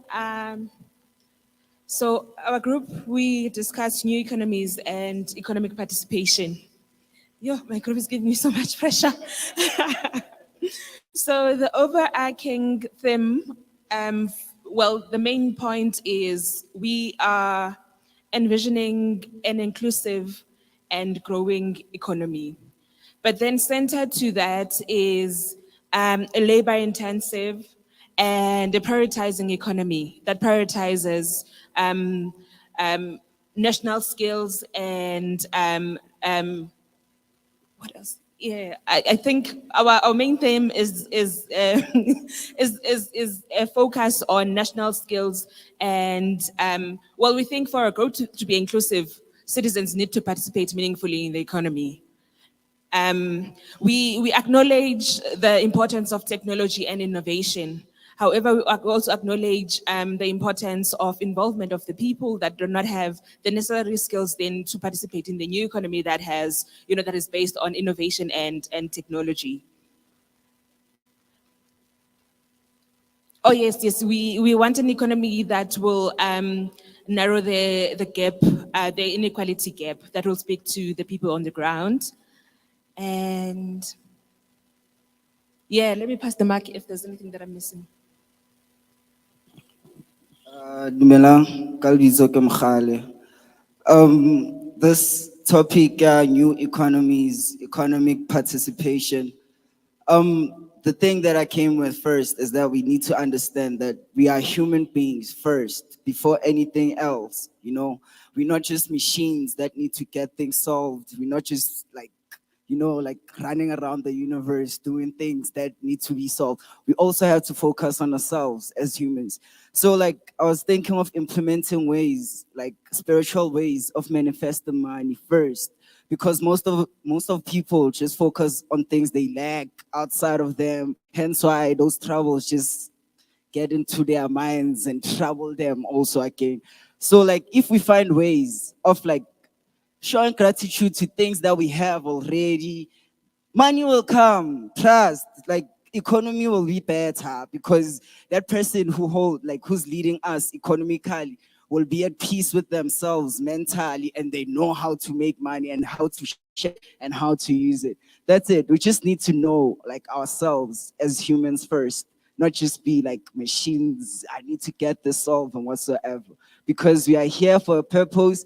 And even if this, okay, I'm not saying it's not real, even if this COVID-19 is real and people are still dying and you're here, that means a lot, so we still have purposes and everything. So let's focus more on that, because we all will make it out of life alive. And it doesn't mean that you've won something if you did something that will make you known or whatsoever. So humans first. Thank you. Imagine that, humans first. We are humans first. I love that. Yes, greetings, all protocol observed. Just to cover the few, we had some few points here, and one point was job creation and opportunities. So the name is Sabe Lombate. And then what we wanted to cover and deliberating with the group is that there's a job creation in these two sectors, which is business developments. So business developments and job employment. So meaning if one develops businesses, that means there will be an opportunity for what? For employment. And then in that way, the economy is being able to be escalated to many of our people. And then the other one, we wanted to to to bring what? To bring dignity in it. We said it's labor law controls prioritizing in SA. So to say, well, there's a leakage currently, and it's been going on for the longer time, whereby the economy being created in South Africa through small businesses as well, whereby the money does not stay in South Africa. So the money or the economy that is being developed in South Africa does not stay. There's a leakage and then it goes to some countries. So meaning we don't benefit nothing from the economy. So meaning what we need is the labor law control prioritize, because people enter in not in a proper manner, whereby they are not being guided on how to operate on the inside. So like there's some unnecessary skills that are coming in, of which we already have and we don't require. So then it becomes too compact and we become too many, and then we're unable then to escalate the economy as we're fighting right here, and it's us only currently that wants to change. Yeah, just to add on that part, my fellow colleague here is sugarcoating some things a little, you know. There's so much corruption at the border gate, what is happening in this country, you know. Us who living in the township, we feel it. Yeah, we're really feeling it because our neighbors, most are illegal. You understand? So if we can fight the illegalness of people who are coming into this country, yeah, I think we can go forward with many things. Because even this 350 grants that we get, it's not okay if others get it and others don't get it, you know? Yeah, and things like that, especially at the borders, we need to strengthen our hands there, please.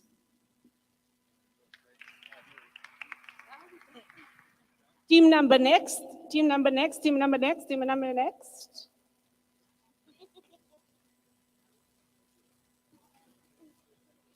Thanks, Spongile representing Law and Constitutionalism Group. So first on our list is adherence to the Constitution. Secondly, that lawmakers need to make laws that can withstand the test of time. Thirdly, that we need a greater efficiency in applying the law. So, for instance, a timeous resolve of legal issues in court. Like no one needs to be sitting awaiting trial for 5 years. Greater access to justice for everybody. And also, you know, there is a law, and I'm quoting here, there is law but no order. So we need no corruption in law enforcement agencies like the police. And then also we need a strengthened independent, judiciary, like a strong NPA as well. And lastly, we need better understanding by the everyday person of the Constitution and the Bill of Rights. So please stop selling us the Constitution. Amen. Team last but not least.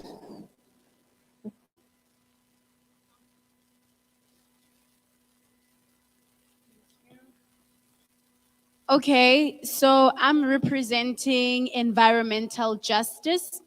And the first point was that in South Africa 2.0, South Africa will have more green buildings, so infrastructure that is environmentally friendly. The second point was South Africa will have a green economy, so that is something that we need to look into, whether it's digital or otherwise. And then the third point was South Africa will look more consistent where sanitation, i.e. Service delivery is concerned, as we have seen that most of the corners of our cities are turning into dumping sites. So South Africa 2.0 will have none of that.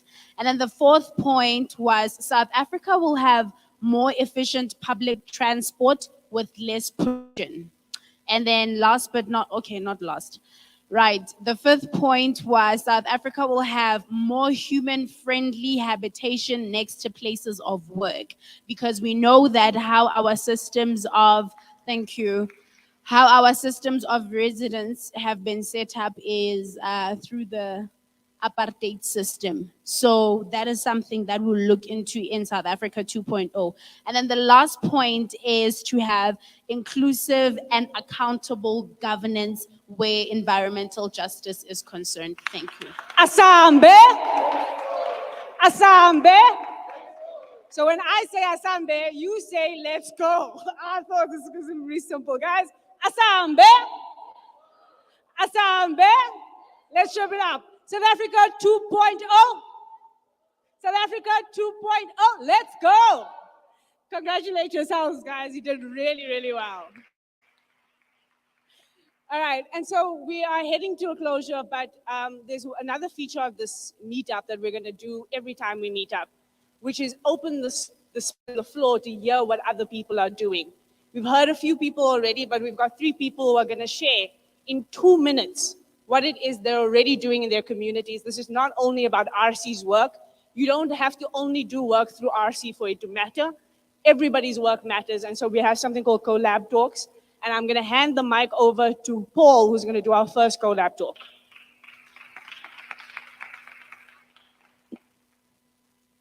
Oh, Londi's going to give Paul the mic. Procedure. My name is Paul Nukumaja Mukubung Pofolo Kaufela di Felezi. I come from Soweto, so I'm a Sowetan, so I'm a mixture. So no tribalism. So I'm Zulu, Sutu, Tonga, so I'm all of that. I'm a theater practitioner. What we do where I come from a company which is called Sketch Production. Sketch Production is a production company that deals with indigenous storytelling. So what we do, we found a way to use theater as a therapeutic tool to be able to transform or help individuals transform and a society to transform. So most of our work are based on a community in Deep Proof where we use therapeutic ways of art. A drawing is art. When you watch news on television, you must see a presenter which is charismatic, artistically so. Even the cameraman must be having angles, so everything is artistically.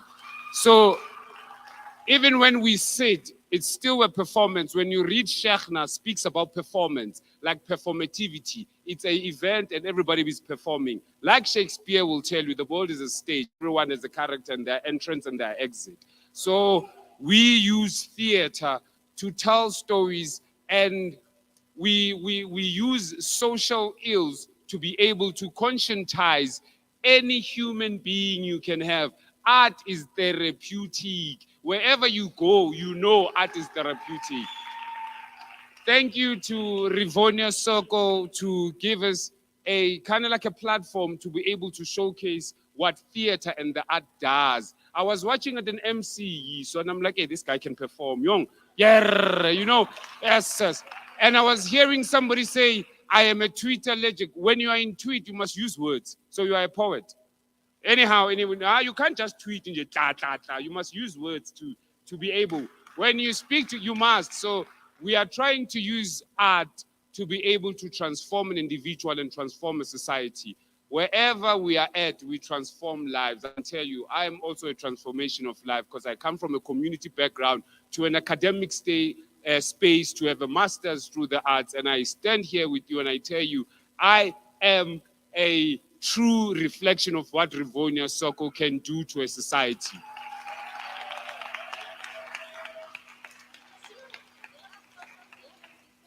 Social media detail.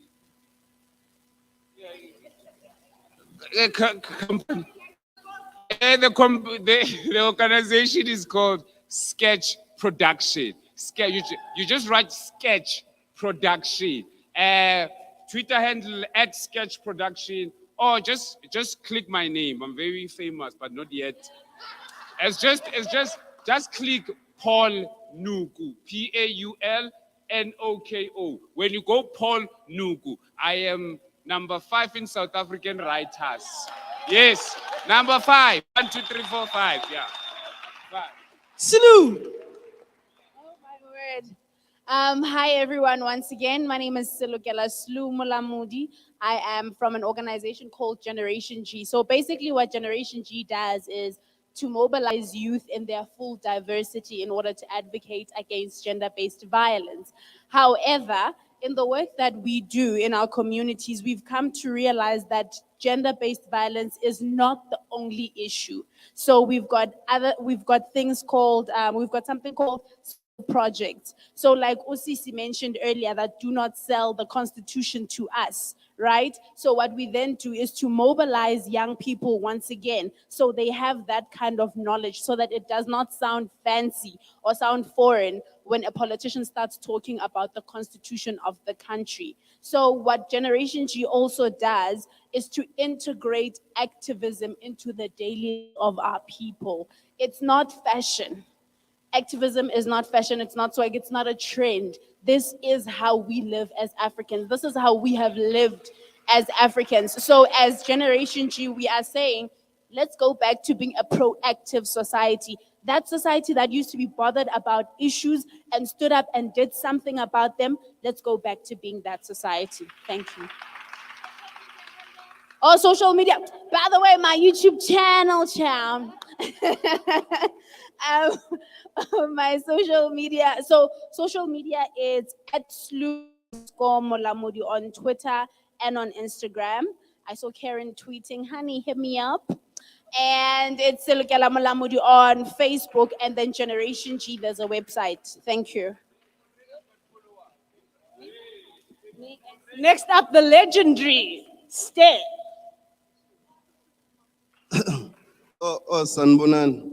My name is Tembiso Yingwani, the guy who created I'm at 350.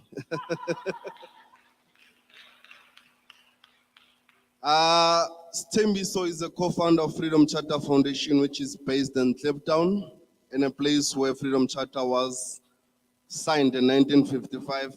It's so certainly that I'm saying it's Freedom Charter Foundation, the organization, but a lot of people don't have that kind of freedom in the area where I live.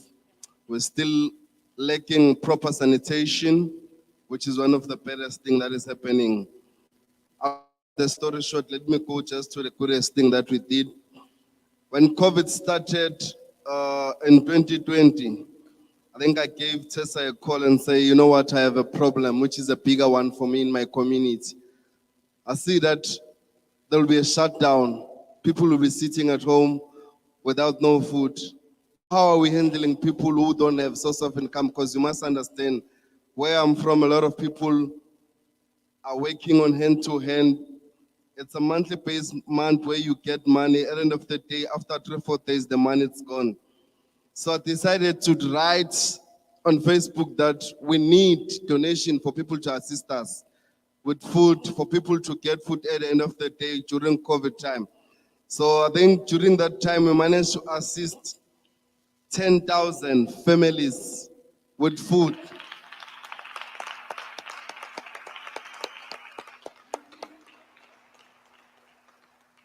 Yeah, well, this kind of work, we did it without not even any cent from our own pocket, but just getting donation from people just to assist us.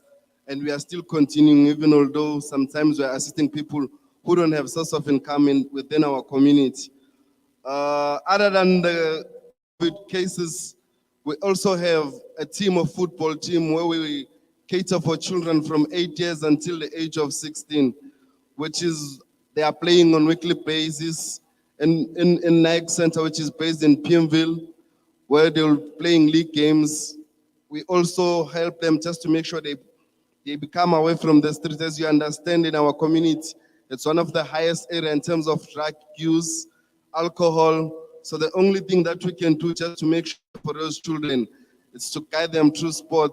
And then after that, we also have one of the programs where they have book reading, where we assist them just to read and them to be able to be capable of reading books in order for them to further their studies in the future so that they can be future leaders. One other thing, we also have a netball team, which we, in partnership with Skelechers, there's a lady there which sitting there, his name is Dumi. So we also do netball with ladies in order for us just to assist our kids. I think I'll be short because I know I can speak the whole day. My story is a long one.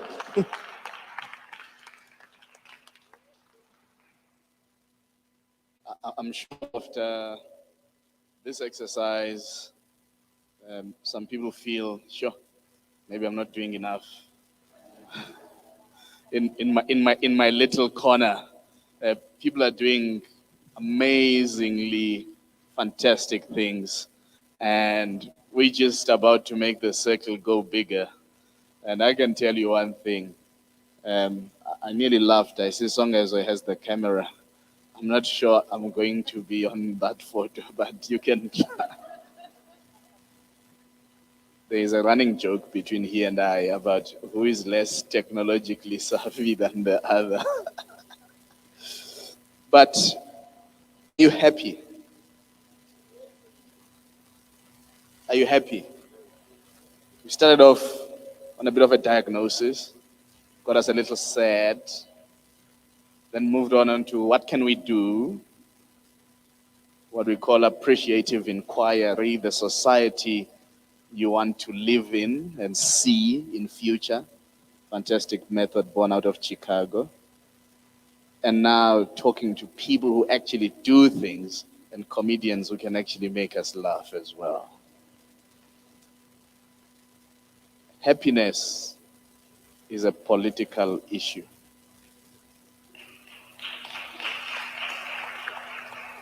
Because I want to keep taking us back to that we are engaged in political action. And I said this in the space on Sunday last week. There are countries where there's a minister for loneliness. It would be a luxury here in South Africa. I'm sure maybe if there was a minister for loneliness, they would make sure they steal your happiness so that they stay in work. There's a minister for well-being in some countries. There's a minister for happiness in other countries. And if actually you go to the website of the United Arab Emirates and how they came up with the ministry for happiness or wellness, it's such a fantastic read that just centers people. You are in government because the people must benefit. That's not to say those societies don't have problems. There's nothing perfect. We're not perfect, so there can't be perfect societies. But there's definitely a need and desire for us to pursue the country we believe we deserve to live in. If we don't do that, we will continue to be miserable on WhatsApp, on Twitter, on Facebook. Now I'm tired. At some point, I even asked my wife, would you relocate? I had that conversation with someone in my life for the first time last year. And then Songezo reassured me that no, Rivonia Circle is coming. I then said, I have reason to stay. Otherwise, I'm a graduate in Edinburgh. I thought I'd go there and ask for a small job. But when he said, no, we are really doing this, because he has frustrated me as well for some time. I've been in conversation with him for 10 years. So something needs to give. And finally, I think something has given, and I'm extremely proud of you, Tessa, because when we have been having conversations over the last half decade or so, it's always been clear that at some point we will get to a place where we get to do something that shifts South Africa dramatically. And that change would be driven by a fairly youthful generation. I would say young people, but a fairly youthful generation that really centers its future. And of course, Lorato, now there's a new addition to the Rivonia Circle, which is Londiwe, Luzuba, of course, unwell, but also part of this work. I'm a friend of the Rivonia Circle.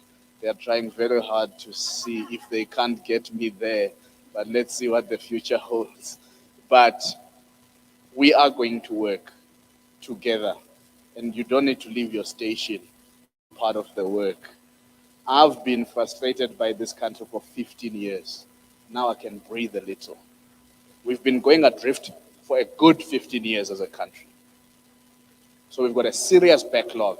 Leave the 9 wasted years and state capture. We've been going adrift for a good 15 years. That's why we've got 46% of the country on social security today. And that is a crisis.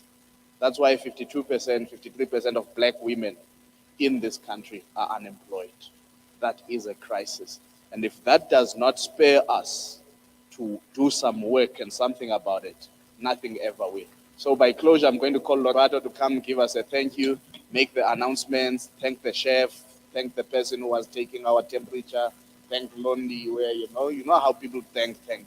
But before I give him the chance to thank you for your attendance and give us an announcement and direction about lunch, when we stand up and go to lunch, there will be sticky note things there. Don't know what they are called in fancy English, but it's the kind of thing you peel. You first write on it before you peel it. Ne?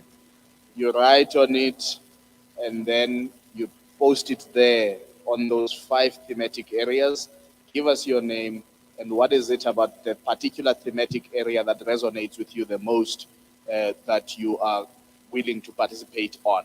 And as Tessa spoke about, those policy groups sort of work that has to happen, it will be partly born out of that. And of course, this is the first, so you, I think, are a group of people that Rivonia Circle will remain extremely indebted to. This is the first kind of meeting they are having, and they are wishing that they will be traveling to different parts of the country. I have invited them because in May, when the year started, because I'm from the Eastern Cape, I thought I need to spend the month of May in the Eastern Cape on a service delivery tour. So I've invited them to join my service delivery tour by then, and we will see what else we can do together. Lorato, over to you to give us the vote of thanks. Thank you very much. Good afternoon once again. I am just the camera guy. But we are absolutely delighted to see so many South Africans, young and old, exceptionally inspired, but most importantly, as inspiring. I think we deserve all a round of applause. Mama Nzaba, you did a phenomenal job of provoking us, right? Some of the things that we're not hearing for them for the first time. But I think there is something about the voice, the tone, and the manner in which you conveyed them to us that I think, there was some stirring that happened in all of us, even those who were catching us on social. So we say thank you so much. We are looking forward to a great journey with you. I wish to provoke some of you, and I'm saying some of you because I know a lot of you are already doing the provocation that I'm about to put to you. So I write, especially when I'm annoyed, right? But because I then have, channels where I can channel that writing, I then write for a newspaper. I write a weekly column in the Pretoria News, right? And of the 3 articles that I've written about this year has been about accountability. And fortunately, when you write, right, and read out of your comfort zone, a typical example is, so I'm writing about the city of Tshwane, recent Tshwane Yatima campaign. I was not annoyed that, they are making light of a very serious thing. And I'm saying a serious thing because we understand that here are people who are saying that the city is being owed 11 billion rands.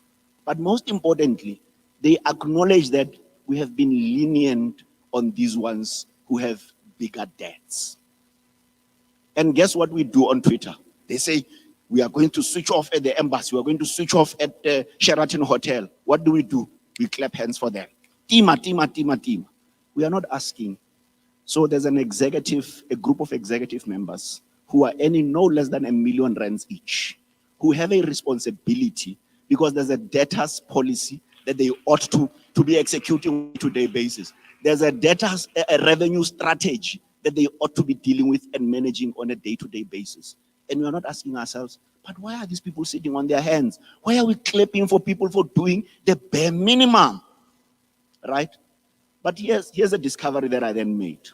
So I of course, then the charge to me was that the bar is too low. We ought not to clap hands for people because we are encouraging that it's okay for the bar to be this low, right? How do we then raise the bar, right? One, we need to obsess with accountability. It dawned on me that I actually did not grasp what it meant in practical terms. Because I then read the Paia Act, right, which talks to the information that I ought to know that the Council of Tshwane need to give me, for me to then establish that, in fact, their debtors book was sitting at the highest at about 36% in 5 years, a dereliction of duty, right? I then discovered that there's actually a manual on Paia that is specific to the city of Tshwane, which then tells me exactly which documents at what point they ought to share with me if, as a citizen, I want to know what at least the information. Because then that helps me when I need to take action. So Mama speaks about taking action, right? It means that when we take action, we need to be informed, right? And for us to then be informed, it means that we need to read a little bit more. But most importantly, one of the last pieces that I wrote was around the SAAD, similarly on accountability.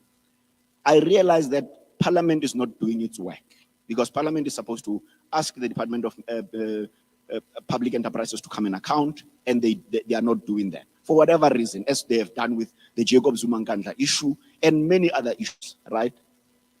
Lukhona has written a letter to the public protector to say, I think that the minister is, or at least this is a dereliction of duty. But he uses the statutes both in the members' ethics, Executive Members' Ethics Act to demonstrate why it is dereliction of duty. And he then uses a number of instruments. So my provocation to you is that accountability, as Group 2 was talking about it, to say that in the South Africa 2.0, we need to see more accountability. It's not something, a word that is just an action or a word that is there. We need to make it an action word. The one way we are going to make it an action word, we need to read a little bit more, but also not be hopeless. For instance, the public protector is there for us to, when Parliament is not doing work, we don't need to be hopeless. We don't need to just be saying that we're expecting responsibility. So let's think a little bit about when we're saying people must be held accountable, what it actually means. Lastly, I have signed to be a ward committee member in my ward. I don't know. I don't know what that means, but that is the little. I'm going to find out, right? Because this is a first for me, and this is the little, some of the little actions that I'm trying to agitate for to those who may not be belonging to a Stembiso, to a group as Stembiso, the Freedom Charter, or right, and everyone else. That there are so many actions that we need to take in our communities. But I know that this is not going to end here. Tessa, you have been absolutely amazing. I think we must, give you a massive round of applause. And lastly, Songa Zomhlobam, this group here, they do not know how little you sleep. If there was a possibility to procure it so that we can sleep on your behalf, we would do that. We really would like to say, we know that we are early days in the journey, but we are absolutely indebted to the commitment and the work that you do. Keep on inspiring us, and with your level head, I know that you're going to help us. Lukhona Mhlobam, siyabulela nakuwe as the MC today. You've done a fantastic job. Thank you so much. The last announcement, may we please make sure that we've signed the register. If you've not signed the register, please sign the register. It is available. Londiwe and Tessa will make sure that it is available, and lunch is served. Let's have a wonderful weekend.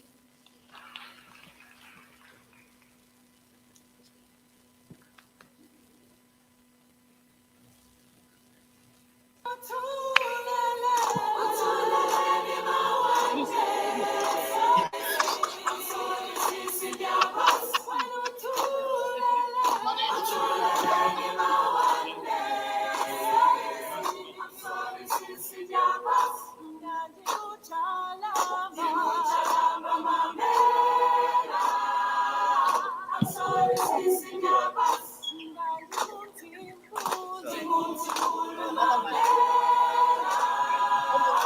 sorry,